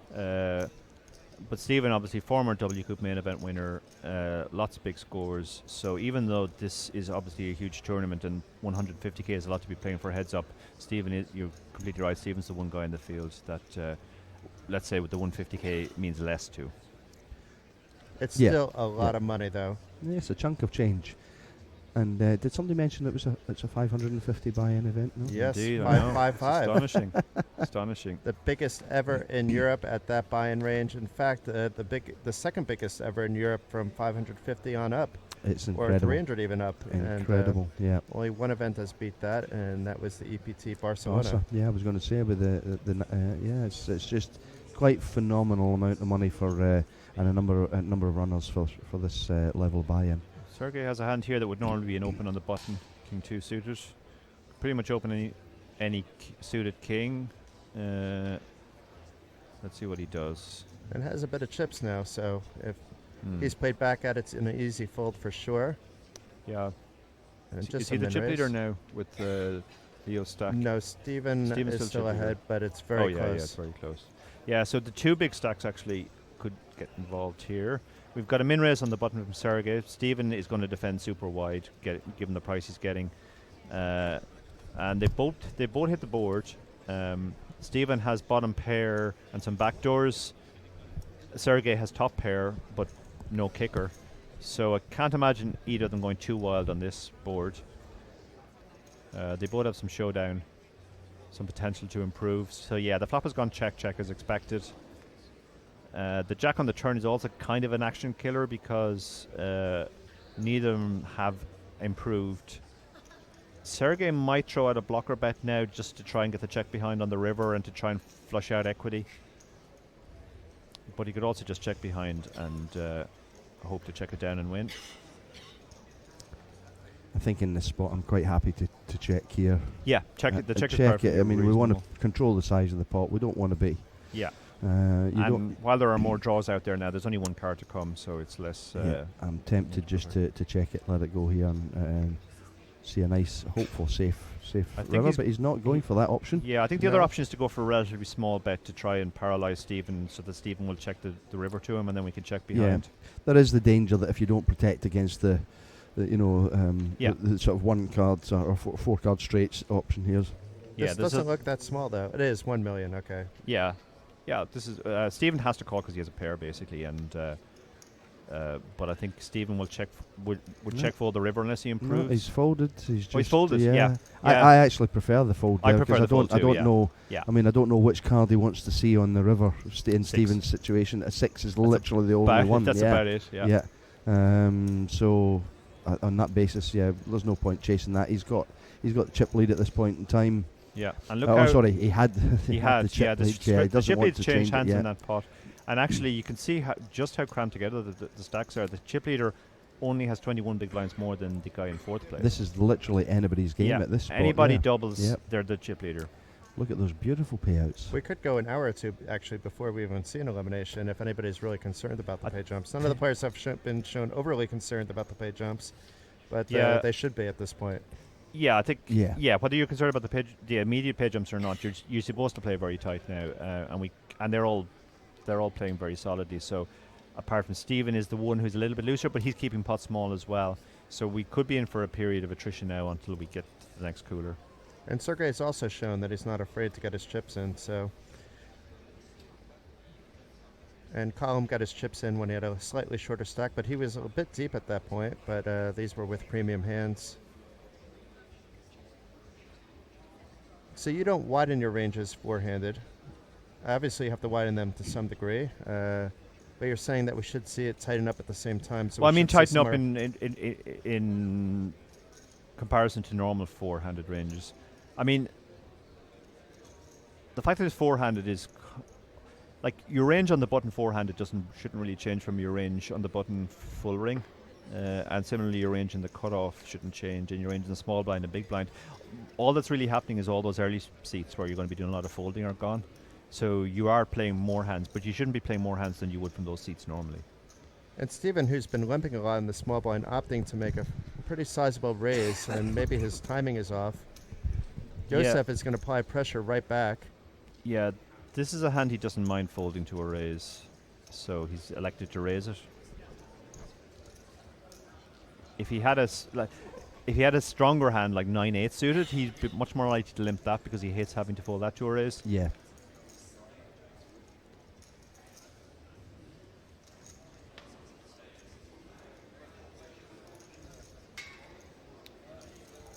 Somebody's asking in the chat if there are no breaks. I assume they're having a break at the end of this level. There will be a break at the Yes. end of this level, and then we will go up to 400, 800, I believe.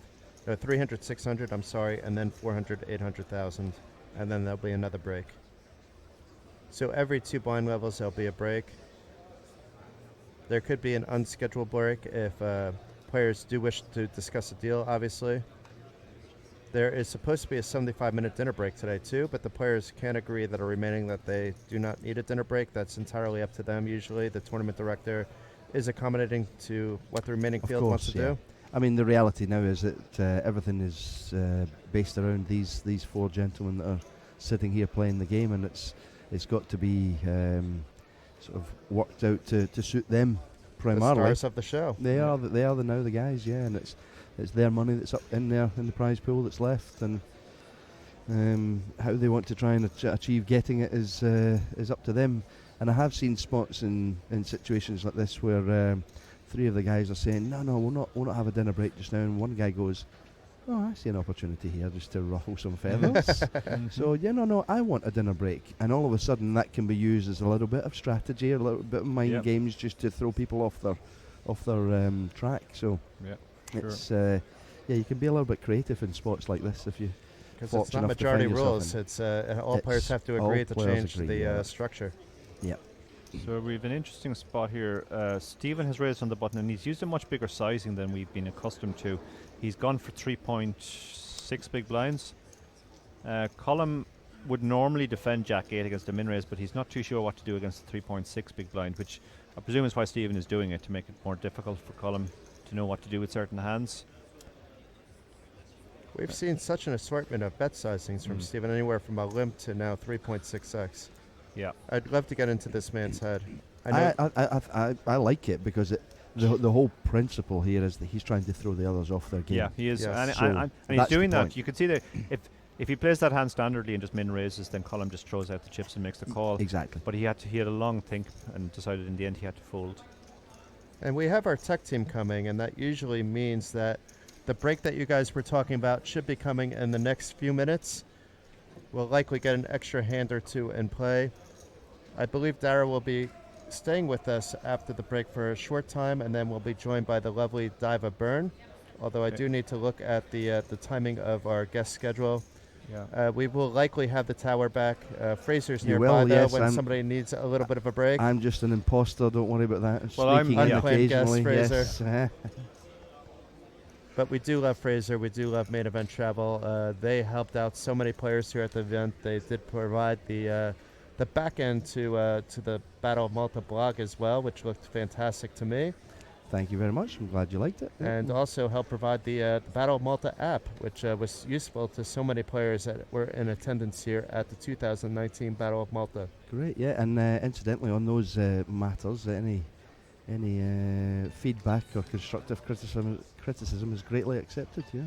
Where can people message you if they wish to give you some constructive criticism? Well, by all means, they can contact us on info at Main Event Travel initially, or contact in via any of the Battle of Malta, the Battle of Malta website essentially, and then any of the links on there.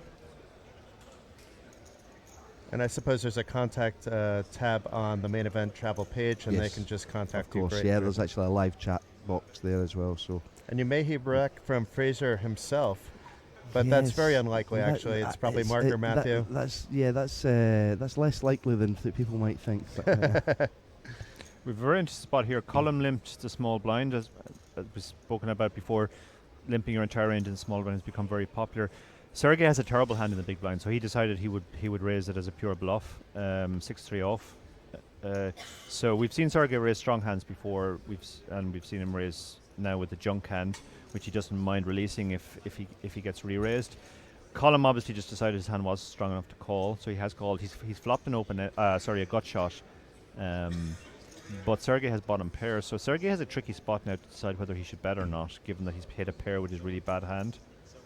I think by him waiting so much too, if he would just snap bet, then he can rep that this was the kind of flop that he was looking for. But Sergey has also tanked on hands that he has had, but that would be kind of like my read if I'm on the table. If a player's waiting this long, I'd be more likely to call if I had something that I can call with. I'm not sure King 9 is actually callable in this case. As we know, there's lots of outs that Column has, but if Sergey has the queen or jack, you have so many less outs. You're basically just going for that 10 or king.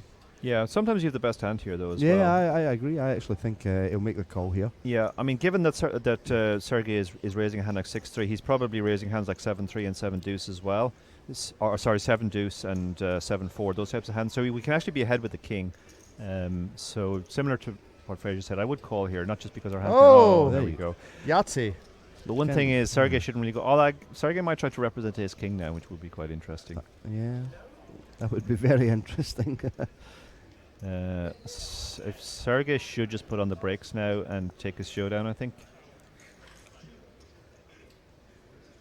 Or he can bet a I small amount actually- trying to see a free river. Yeah. Free betting on the river, like Yep. going check on the Yeah. river. He has decided to check, yeah.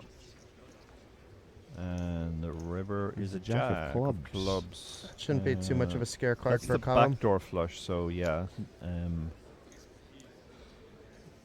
There Colin are- will probably do his own betting now. For He sure. probably figures Sergey has some sort of showdown after checking the turn, and will likely check behind on the river.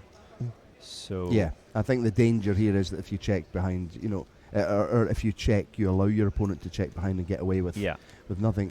Whereas he could potentially bet here and get a queen to call, get a 10 to call, Yep. things like that. So The other thing is there is a very obvious misdraw on the board in the Yes. shape of the spades. Yes. So if he bet, Sergey might even go for a hero call sometimes with a hand worse than a queen. Yeah, because if you look at the flop, it could be very well just on that flush draw as well. And the flush Yeah. draw missed, and then Yeah. Column will be betting a lot of missed flush draws. So I think it also depends on the sizing. The hands are shaking, though. Yeah, that's interesting. That is a tell, usually, unless you think it's intentional. But in a The case like interesting- this, you usually the have it. interesting thing here is that Sergey can go a little bit crazy here.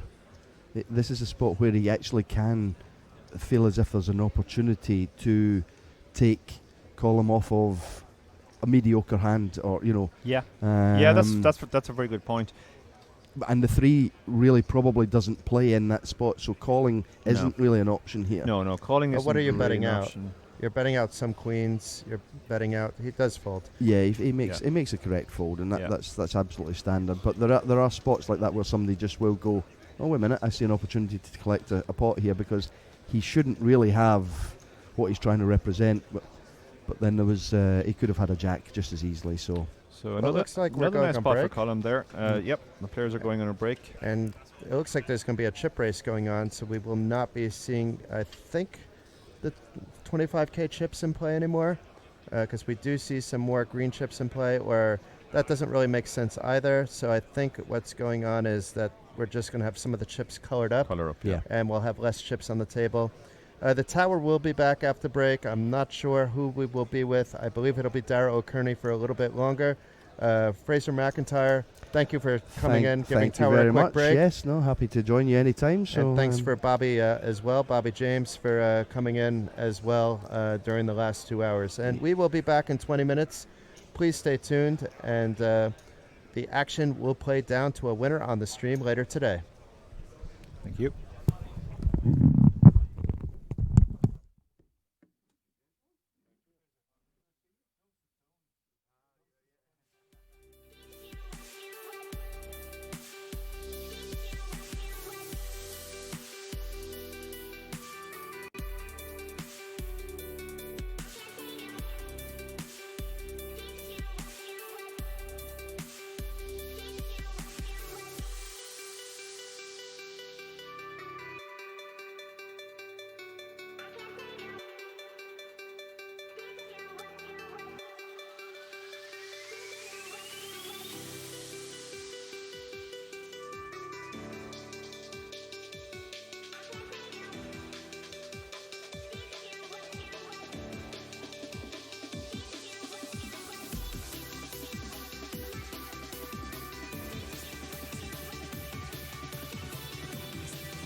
I'll grab the intro this time, and then because you were out, and we welcome you back.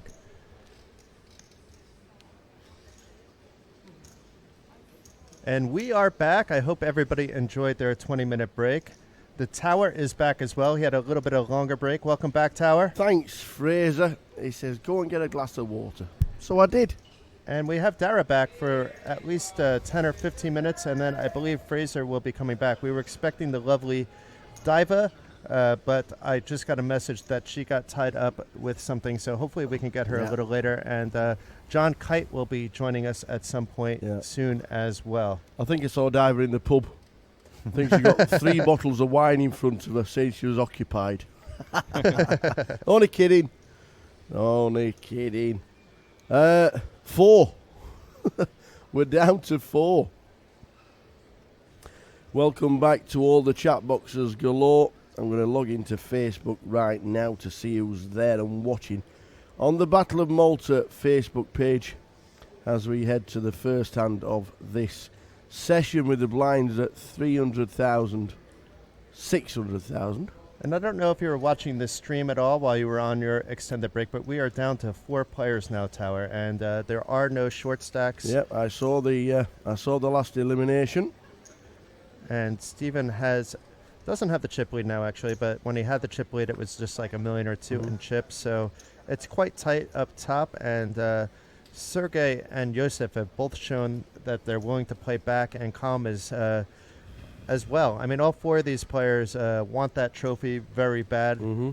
The 306,000, actually, maybe even more. Possibly. Possibly. Yep. Which would you rather have, Dara? Are you about trophies or are you about money? I have to say, when it comes to poker, I'm about money. That's what we're in it for. Yeah, that's what we're in it for. Like, when I was a runner, I greatly enjoyed winning trophies, and Mhm. when I did the other stuff that I did, chess and so on, trophies were special. But I always feel poker's kind of different anyway, because generally the tournaments that I've won aren't even necessarily the tournaments that I played Yeah. the best in. They're just the tournaments I ran the best in. So it's almost like you're celebrating good luck rather than any particular achievement. And I think part of that also be that you're now a professional player. You weren't you could have been, I guess, professional running quality, but you had a full-time job as well when you were very actively running. Yeah. So I think that makes a difference. When it's your job, then yes, you need to maximize your earning potential. We don't know the bank accounts on some of the more recreational players that have been on the final table. And 306,000 is a lot of money to most people, including, I think, everybody here. But it may not be as much as the glory of being the latest Battle of Malta champion, the biggest Battle of Malta ever to take place, in fact. Absolutely. Yeah, I feel the Battle of Malta is something which is going to be around for years, so that, you know, when you go to Vegas for the World Series, you see all the former champions hanging on the wall. Now, I think in the early days, the World Series wasn't that big a deal, so a lot of those guys won the main event back in the day, not thinking it was ever going to be that big a deal. It could be similar with Battle of Malta, where it's seen as something that basically makes your name forever, having won the Battle of Malta. Yep, indeed. Shout out to a couple of people on Facebook. Shannon Phelps watching in Cardiff. Tristan Chaplin, Mike Skeldon. I thought that said Mike Sexton for the minute. That would be nice. I thought Mike's watching. How are we doing, Mike? Interviewed Mike a few times in the day, usually at the Irish Open. I've played against Mike a few times, but I haven't interviewed him. Yep. So good afternoon, everybody on Facebook. We are on multiple social media devices, including Twitch, which got over 1,000 viewers just before the last break. Yeah, 1,200 we were at. Up to 1,200. So wherever you are in the world, and whatever time it is, good day to you. We've had Australia watching most of the week as well. So it's... Should we list out the various places that we're broadcasting that we're aware of? I mean, there's other places as well, but over on Facebook, it's on the Battle of Malta Facebook page. I've got it open. And that's where Tower is looking now. Also on Facebook is the MPNPT and 888 Poker. Over on YouTube, we haven't been broadcasting on YouTube all week, but for the final table we are. So does that mean that the finalists can then re-watch it tomorrow? Will it get recorded and put on YouTube on the Battle of Malta page? Once it's on YouTube, it's on YouTube. But same on Facebook. They can watch it on Facebook, and even Twitch for a period of time. They can click the video tab, and it should be over there as well. So you can watch it as a pre-recorded. So yes. The finalists can go home tomorrow and watch it on YouTube. Yes. Excellent. And make sure that we didn't say anything too bad about them. But we're respectful of all the players. And over on YouTube, it's on both the Battle of Malta YouTube channel, which also has some amazing videos throughout the festival, and on the 888 Poker YouTube channel.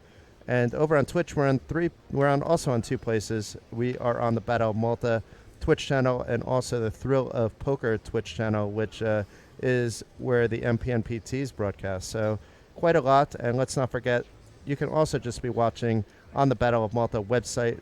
There is an embed over there. And I believe that there may be even other places that we weren't made aware of, because we were told maybe it'll be done in Italian, et cetera, but then you won't be able to hear the voices of the Tower and myself and our fantastic guests, including Dara O'Kearney, who will be with us for the next 5 or 10 minutes. And I just got word from John that he is on his way, so we will have Norwegian Crusher.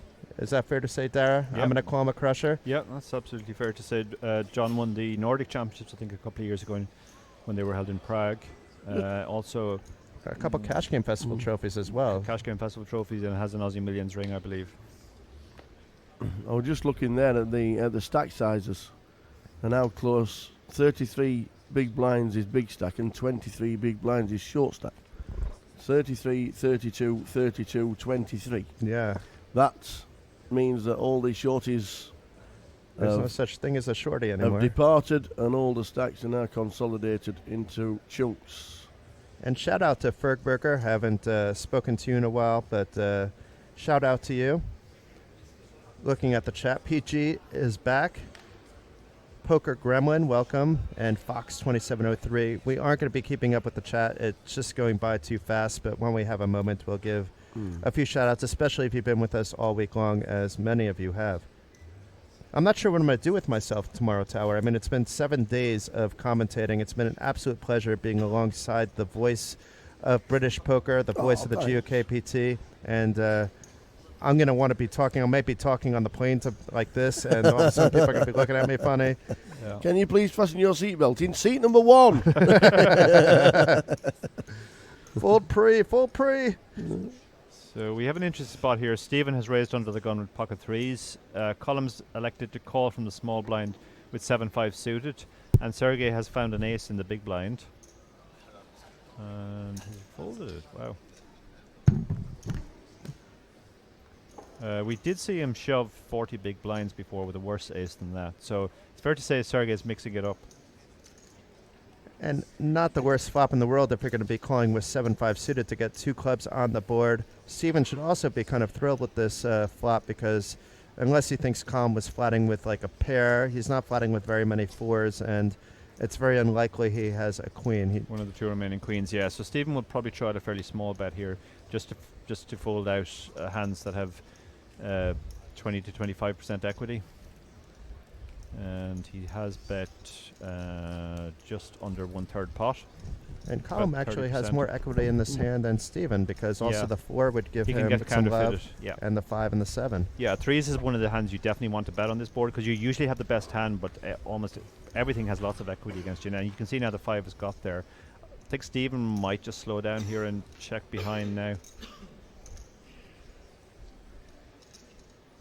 And Colm would likely be calling most bets unless it's a really big bet sizing, and that would be very risky for Steven when he does Yeah, have that Stephen showdown check- value. oh, and look at this. Oh my, this Look could at be this. fireworks. Look at this. Flush completed, Flush versus full house full completed. house. Yeah, the one thing that might save Colin in this spot is that he does only have a 7 high flush, so he shouldn't go too mental. Now, quite a tricky decision whether to bet out or not. He probably will bet here, figuring that Stephen is going to check behind a lot. Obviously, Stephen wouldn't be checking a hand as strong as pocket threes, but Stephen a lot of the time has ace high here or a pair. So Colin is probably going to lead out targeting those hands. He's going to be raised then, and then he's going to have a tough decision, I think. Yeah, and I think if Colm does check, he's not going to, but I think if he did, Steven's bet sizing is going to be pretty large, knowing that some of what Colm was calling with is a flush draw. 2.25. So Colin's gone for a small bet. He's basically just trying to get a cry call from an ace high or a pair here. But Stephen is clearly going to raise here now. Now the only question Stephen has to ask himself is how much he wants to raise. He has to try and think about the type of hands that Colin has. Colin could have a queen here. Colin can have made the flush as well. Flush draws are another part of the range of hands that will call you on the thing. Ooh, So look at this. looks he's going chunky. reaching Yeah, he's big. putting pressure on here. This is at least 6 million, let's see. It's not as big as I think, because I forget sometimes that these That's true, actually. 250 and not Yeah. 500K. So I think it's about 6 million and not 10 million, which it first went Yeah. into my head. 6.3 million. This is a really tough spot for Colin now, because he only has to call, and you can see the pot is 15 million. So he's getting actively 3.75 to 1. And he has made the call because I he has can't the think he ever flush. can fold there. No, Yeah. I don't think so. He has a lot of worse hands there. Although ironically, in some ways, a flush is a worse call than a queen, because a queen blocks the full houses that we don't want our opponent to have. The fact he has the 5 as well isn't completely irrelevant, because we're blocking pocket 5s, which is another possible house. So yeah, can't blame him at all for the call there, given the price. Stephen sized that very nicely to get called. So he drops down to 23 million, but don't forget he was 11 of 11 coming into today. Was Colm. And as Poker Gremlin is saying, it could have been worse. For sure. Was talking to some of his friends at breakfast, and they said he was still in but super short, so Yeah. they weren't particularly optimistic at that point. Mhm. But here we are, 4 people left. Colum's still very much in the mix. What has he locked up, Jason? That Oh. is a very good question. I know Oh, approximately, there we go. but It's we're going on to the pull up the screen. chart. Oh, don't even have to do Thanks that. for that. Said they must have been listening in the back. There we go. But 74,540 euros for the next player out, and then all of a sudden, all 3 remaining players will win 6-figure prizes, and 306,205 euros to the winner. There has been no discussion of any deals thus far as we've been made aware. Maybe the players did informally during the break, but there's been no break in action to do it. Would they not change the payout structure if there was a deal on the screen? They would Because for us. it would have been answered, wouldn't it? And Yes. it would have been blogged as well. Yes, they should. So that is definite no regarding. Deals are allowed to be made Any public at kind the of Battle of Malta. At some tours, less and less these days, they want to keep the deals on the back end. I Yeah. think WPT doesn't officially even allow a deal, but based on some play that we've seen there, we can guess that deals have been made, and I think they're discussing deals at WSOP. Over in Vegas is another one. There's a crusher walking up towards us. Ooh, who's this? There's a crusher. It's break time. We for are going to say goodbye to Dara O'Kearney, who has been an absolute gem. Thank you guys, it's been a pleasure. Thank And you where very can much. people check you out before you go there? You can check me out my blog at Joking Around in Cyberspace, Darrow Carney on Twitter. Those are, and the Chip Race podcast, sorry. Let's not forget the chip race. Indeed not. David Thanks a would kill lot. me. Enjoy your dinner, Dara. Thank you, bye. An outgoing Mr. Dara O'Kearney from the Chip Race and author of My Satellite cuddle bear News. coming in. And here we go. The fanboy's got a big smile on his face yet again. To my right, Mr. Jason A good friend of Glatzer mine coming in. has got a big smile on his face because his mates come in. John Kite, John Kite, Yuan Chute, however you want to pronounce his name. He responds to it all, but Norwegian Crusher Nordic Bet sponsored player. Welcome to the comms booth. Thank you, Jason. It's nice to be here. And have you met the tower before? Pleased to meet you, sir. Yeah, you too. I've heard lots about you. Same. I've heard a lot about you. It's Same. but it is a pleasure to be sat at the side in the box. How has Malta been treating you? Yeah, pretty good. Can't complain. Let's pause this for a second because we Yeah. have something brewing here. We have a Straight 3-bet in. by Column with the King Queen, and it is a fold by Josef. It's hard to play those sevens unless you really have a read that you. Getting it through. Nice. It did get through Nice for Callum. After losing some chips. I after just losing some chips right before you came on. Yeah. It's always nice to gain momentum back. Try to get some chips. Play the main and Because he was chip leader yesterday, going into day 2 of the high roller. And once John Yep. has chips, he's an absolute beast. Mm-hmm. But it is a long 2 days to get into that third day, and a lot of things can happen. yeah, I didn't read about how you were eliminated yet from the high roller. just wasn't my day. That's Okay, we'll leave it at that. Yeah, we'll leave it at there. And here we have the beast himself. Yes. Steven. Yes. Are you a fanboy of Steven? Yeah, I like him. I played quite a bit with him, and he's a very tough opponent. So I'm glad I'm not sitting next to him, or I would prefer it because it's final table. Yes. But yeah, he's a tough opponent. And what do you think of his profile picture up here on the big screen? It's him. It's him in a Yeah. nutshell. Yeah, We w- basically yes. We were saying. I was saying earlier. It could be in the Avengers movie.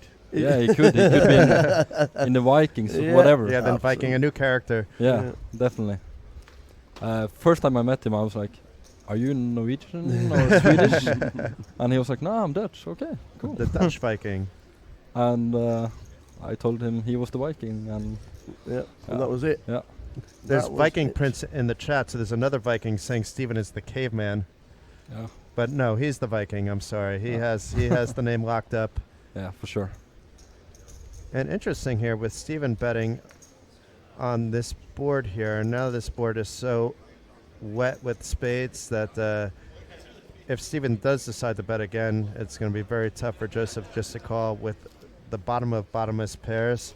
Yeah, he can never call here. And he is reaching for chips, realizing that this is a possibility for a steal. And if he's played back at, it's a very easy fold.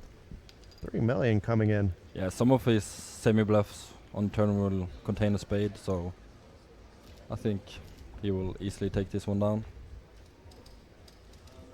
Reaching for let's see. chips. Whoa. Whoa, hero call. That's some big heart. there. Wow. Wow. I want to see this hand clipped. I mean, this is such a sick call. Yeah, and he just snapped it off. He knows Steven is aggro, Oh, Wow. but that's a sick one. the fifth pair on a board like that. That 4 spades, yeah. I is am Joseph shocked. to a T. But if you think of it, like Steven would only bet spades mainly on the river, so it's not like he's losing to middle pair or okay, maybe he will turn it into a bluff, but like That he was will mainly just bet a spade on the river. So So look at them stacks. 61 bigs for Stephen as chip leader, 42 bigs as a short stack. Wow. So we're in for some fun play. It's not We going to are. be push folding like we saw very early on with the shorties in play. The short stack has Yeah. got 43 big blinds. yeah, it's a lot. It's chunks. Very It's- unusual for a final table, Yeah, in I fact. was gonna say, like, it's like when you see it at the beginning, 900. There's always some short stacks, but when you get fewer players, Mhm. they will have more bigs usually at the final table. And let's see if Steven continue putting pressure here. Yep. No, it was a big call. They're all talking about it in the chat boxes regarding Yeah. Miku with the clip. Thank you, Miku. Mick the uh, mod. Mick the mod. He loves his clips. I actually played with Joseph a couple of times as well, and I feel it's his style, like Mm. just snapping off. Like he just knows you're full of shit and just don't care. Absolutely. I think I've he seen played you like do that. too, where Yeah, you get a read on a player and you make Yeah. a call that you're shaking your head at, particularly in course, cash of games, course. actually. Yeah, That you have your reads and you go for it. And this could be a trouble flop. Both players getting a piece. Yeah. Depends on how Colin plays it. I think Steven will be betting here, but it's hard to get into the Vikings' head. yeah. He does check for value to keep the pot level down. He can go both ways, definitely. Mm. Both ways are fine. He blocks some of the straight draws or whatever, so checking is fine. He's on such a level beyond what I am on. Yeah, he's a beast for sure. It's even just cool to see players like him playing this event. Yes, you know? I'm learning quite a bit by watching Yeah, him. exactly. You don't see many players at his caliber at these events, so it's pretty cool. But he is based here in Malta, so Colin makes the still. call of 1.5. So off to Yeah. the river. the late C-bet here from Steven. I think it's fine. Getting checked through And him that's- twice. That's actually quite lucky for Stephen, who gets Yeah, he'll a just chop check pot. it out. Everybody loves a chop pot. Yes. I feel this is gonna be a lot of fun in the booth with you guys already. Yeah, it's pretty standard from both players. Like Steven would bet one street, at least one street every time here. So if he does it on flop or turn, it doesn't matter that much. And he's lucky getting a chop pot. And I find it interesting, Stephen wearing the sunglasses. I brought this up earlier because we had him on the feature table other days, and the sunglasses weren't on, and these ones actually reflect a bit, but none of the players Yeah. are really looking in his direction. When you were winning, you won pretty big. You won, I think it was like something like 220, 240,000 in the Nordic Championships Yeah. 2 years ago. So you were in a big spot like this. It was quite a big first prize. I've never seen you with sunglasses either. Would you be tempted to put them on? No, never. I did it like a couple of times when I first started playing poker, because I just saw it on TV that people did it. It But- could be the lights are bright maybe on the TV Yeah, table but then too. I just take a cap on. I think it's better to have a cap on. But if you had I such have- stylish yeah. hair like Steven looking like Okay. this, it might be tough to put Yeah, the okay, cap. Me and then- you are cap guys. Well, that might be the reason why you wear glasses actually, because every time I played with him, I can't say I've seen him with glasses. and the not- lights not- are certainly yeah. brighter today with Yeah. the amazing setup. Oh my. Yeah. Josef here Whoa. with the Rockets and Steven with a good hand himself. I wonder what the bet sizing will be. Oh. We're gone. I think we went down. Uh-oh.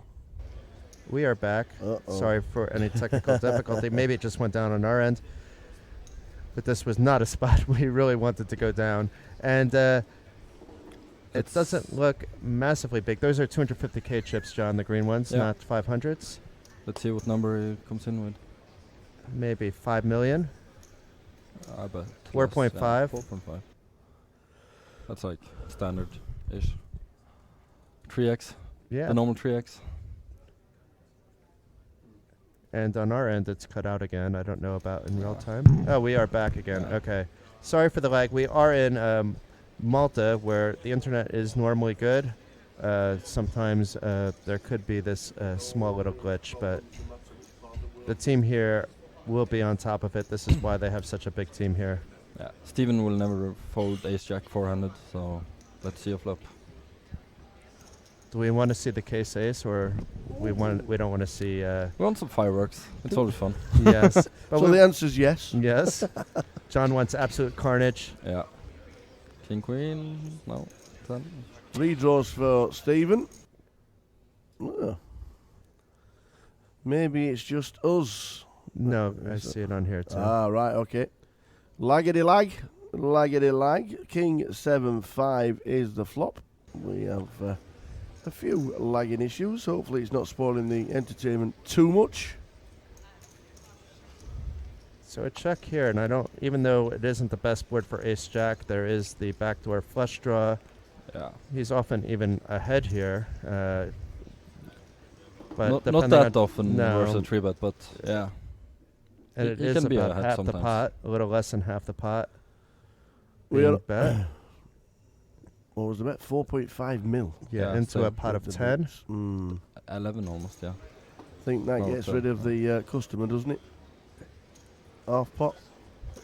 It Steven depends. might do something, but Yeah. Because Yeah. Josef Well, is yeah, actually come one on. of the more active players on the he's table holding too. the ace of club. I Yes. think that's what he's thinking of. He has the But- blocker. Then again, you don't want to hold ace of club because that takes out some of the bluffing hands from your opponent as well. Jack of clubs on the turn? 6 of clubs. This Oh. changes quite a lot. No, then. We have more equity. Wowzers. Mm-hmm. I think he can actually lead this card, but he likes to check. Which probably saved them some chips. Like, your opponent can Check, only. check. Whoa. King. And this might slow down all the action, or Steven might try to rep that he has a king after it went check check, or that he made the flush. The problem is Josef may even call even if it's an all in here. It is check, Yeah. and I can't see Josef trying for a thin value, because what are you getting thin value off of? Maybe some things like queens, jacks, but queens and jacks would have probably 4-bet. Maybe 8s, I don't know. Maybe a 7-8, but it would be such thin value. I think there are some merits for going for some value here because Steven doesn't check like that many kings twice here. So he doesn't have the king very often, but and he's blocking ace king. It's like he's concerned. I don't concerned. mind. The pot's already at 20 Yeah. million. I don't Yeah. mind the check back, and value is so thin. So it does Very go, nice pot for Josef. It does go check, check. Steven might just be ready for a check jam there on the river. Maybe not on the king, but Which so- would have looked mega. Then Josef would have had a hard time Yeah. calling. exactly. He could have called if it was just an open jam, but Steven's not usually doing that either. No. So chip leader is Joseph. Josef, Yeah, Joseph Gulas. he's back to chip leader now, right? Mm. back to chip leader. He was chip leader. Coming in. Yeah. Yeah. And he's shown a lot of heart. I mean, all 4 of these players have shown a lot of heart at different times. None of them look nervous at all. I mean, I'm sure that the nerves might be going through them all because everybody wants that top prize. Maybe already bagging 71 bags is helps a little bit calm the nerves. Yeah.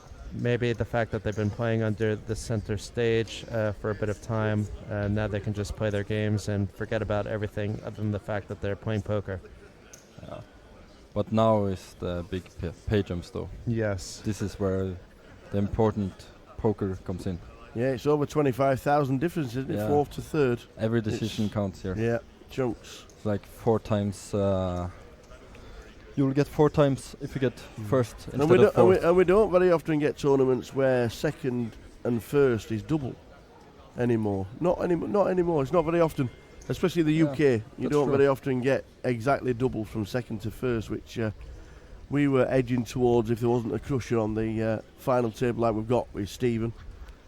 Maybe we could have easily led towards deals with the amount of money with difference between third and second, and then second and first.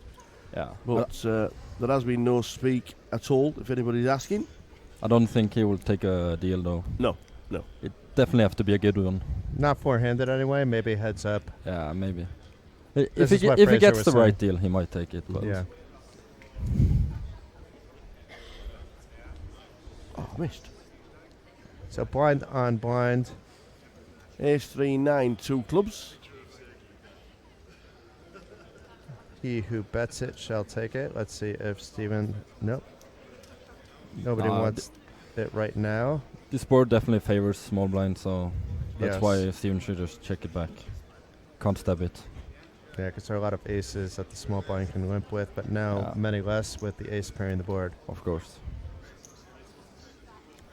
Let's see. Some value protection here. Takes it out. Quickie. Quick fold. I like Stephen as well. He doesn't really dwell too much. He seems to know exactly what he's doing faced with whatever his opponent is going to do. Yeah. He instantly knows.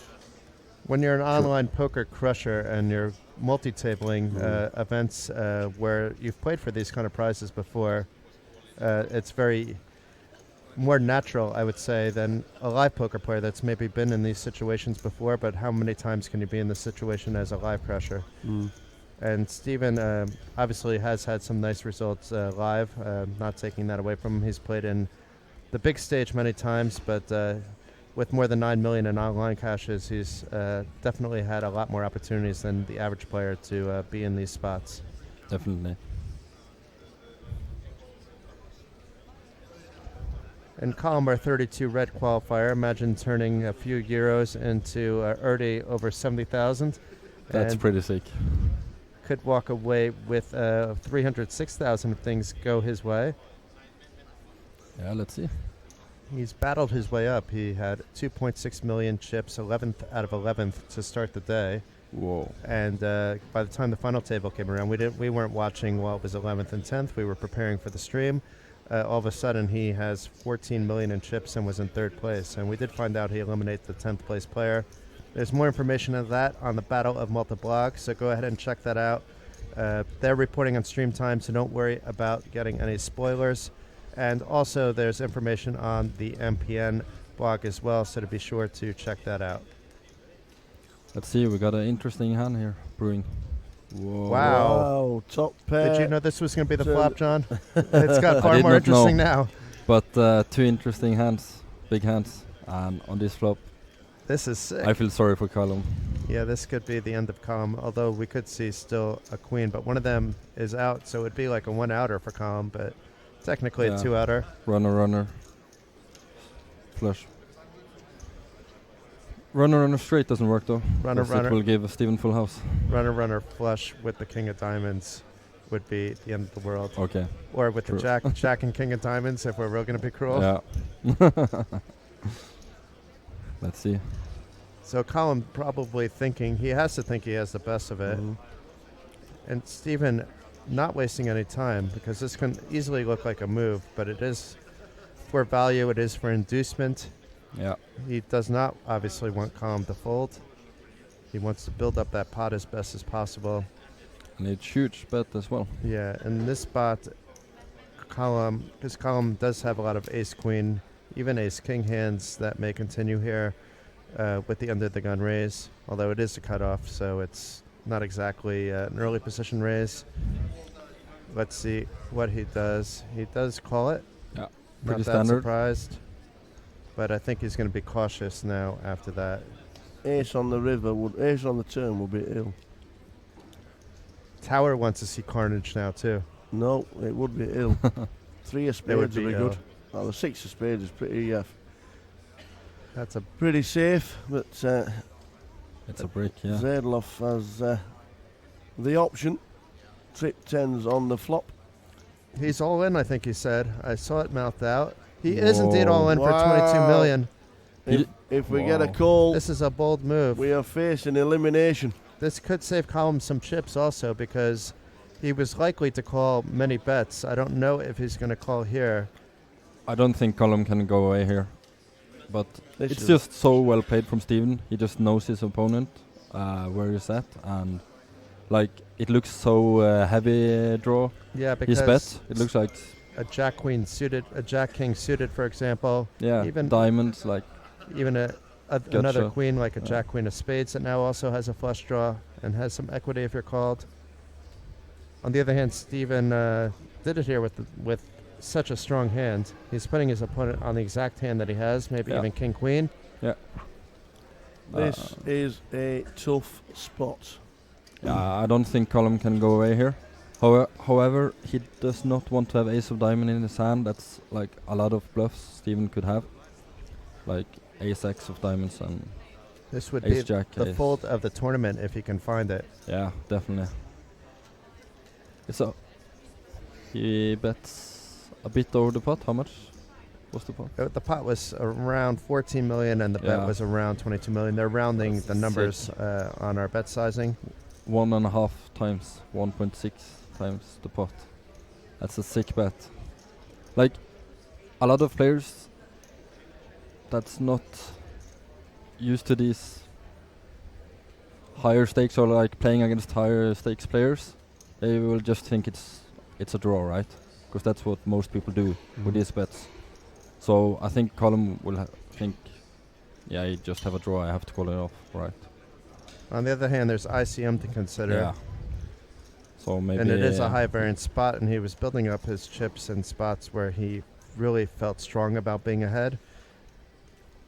There were also pre-flop situations he got himself in.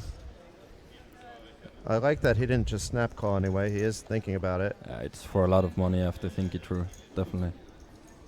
He can't think for 30 minutes, though, and get the information. That's true. I And think. Yeah, I see Nick Diaz in the background. Let's give him a shout-out Yeah, with the 32 red badge. the man himself. I think this is the first time he's been in the poker room all the time. He is entertaining the 32 red players. Yeah, definitely. I did see him outside the poker room a few times, and he's probably been in the poker room, but just not Yeah. dropping by to say hi to Tower and myself. He just came by to say hi to me, but unlucky. And he's railing Colm with the toughest decision of his tournament life. Yeah. His biggest cash ever, whether he goes out fourth or first. Let's see if he can lace it down. I don't think Steven would do this so often with King Queen. So No, I think King Queen is. He's made he the made call.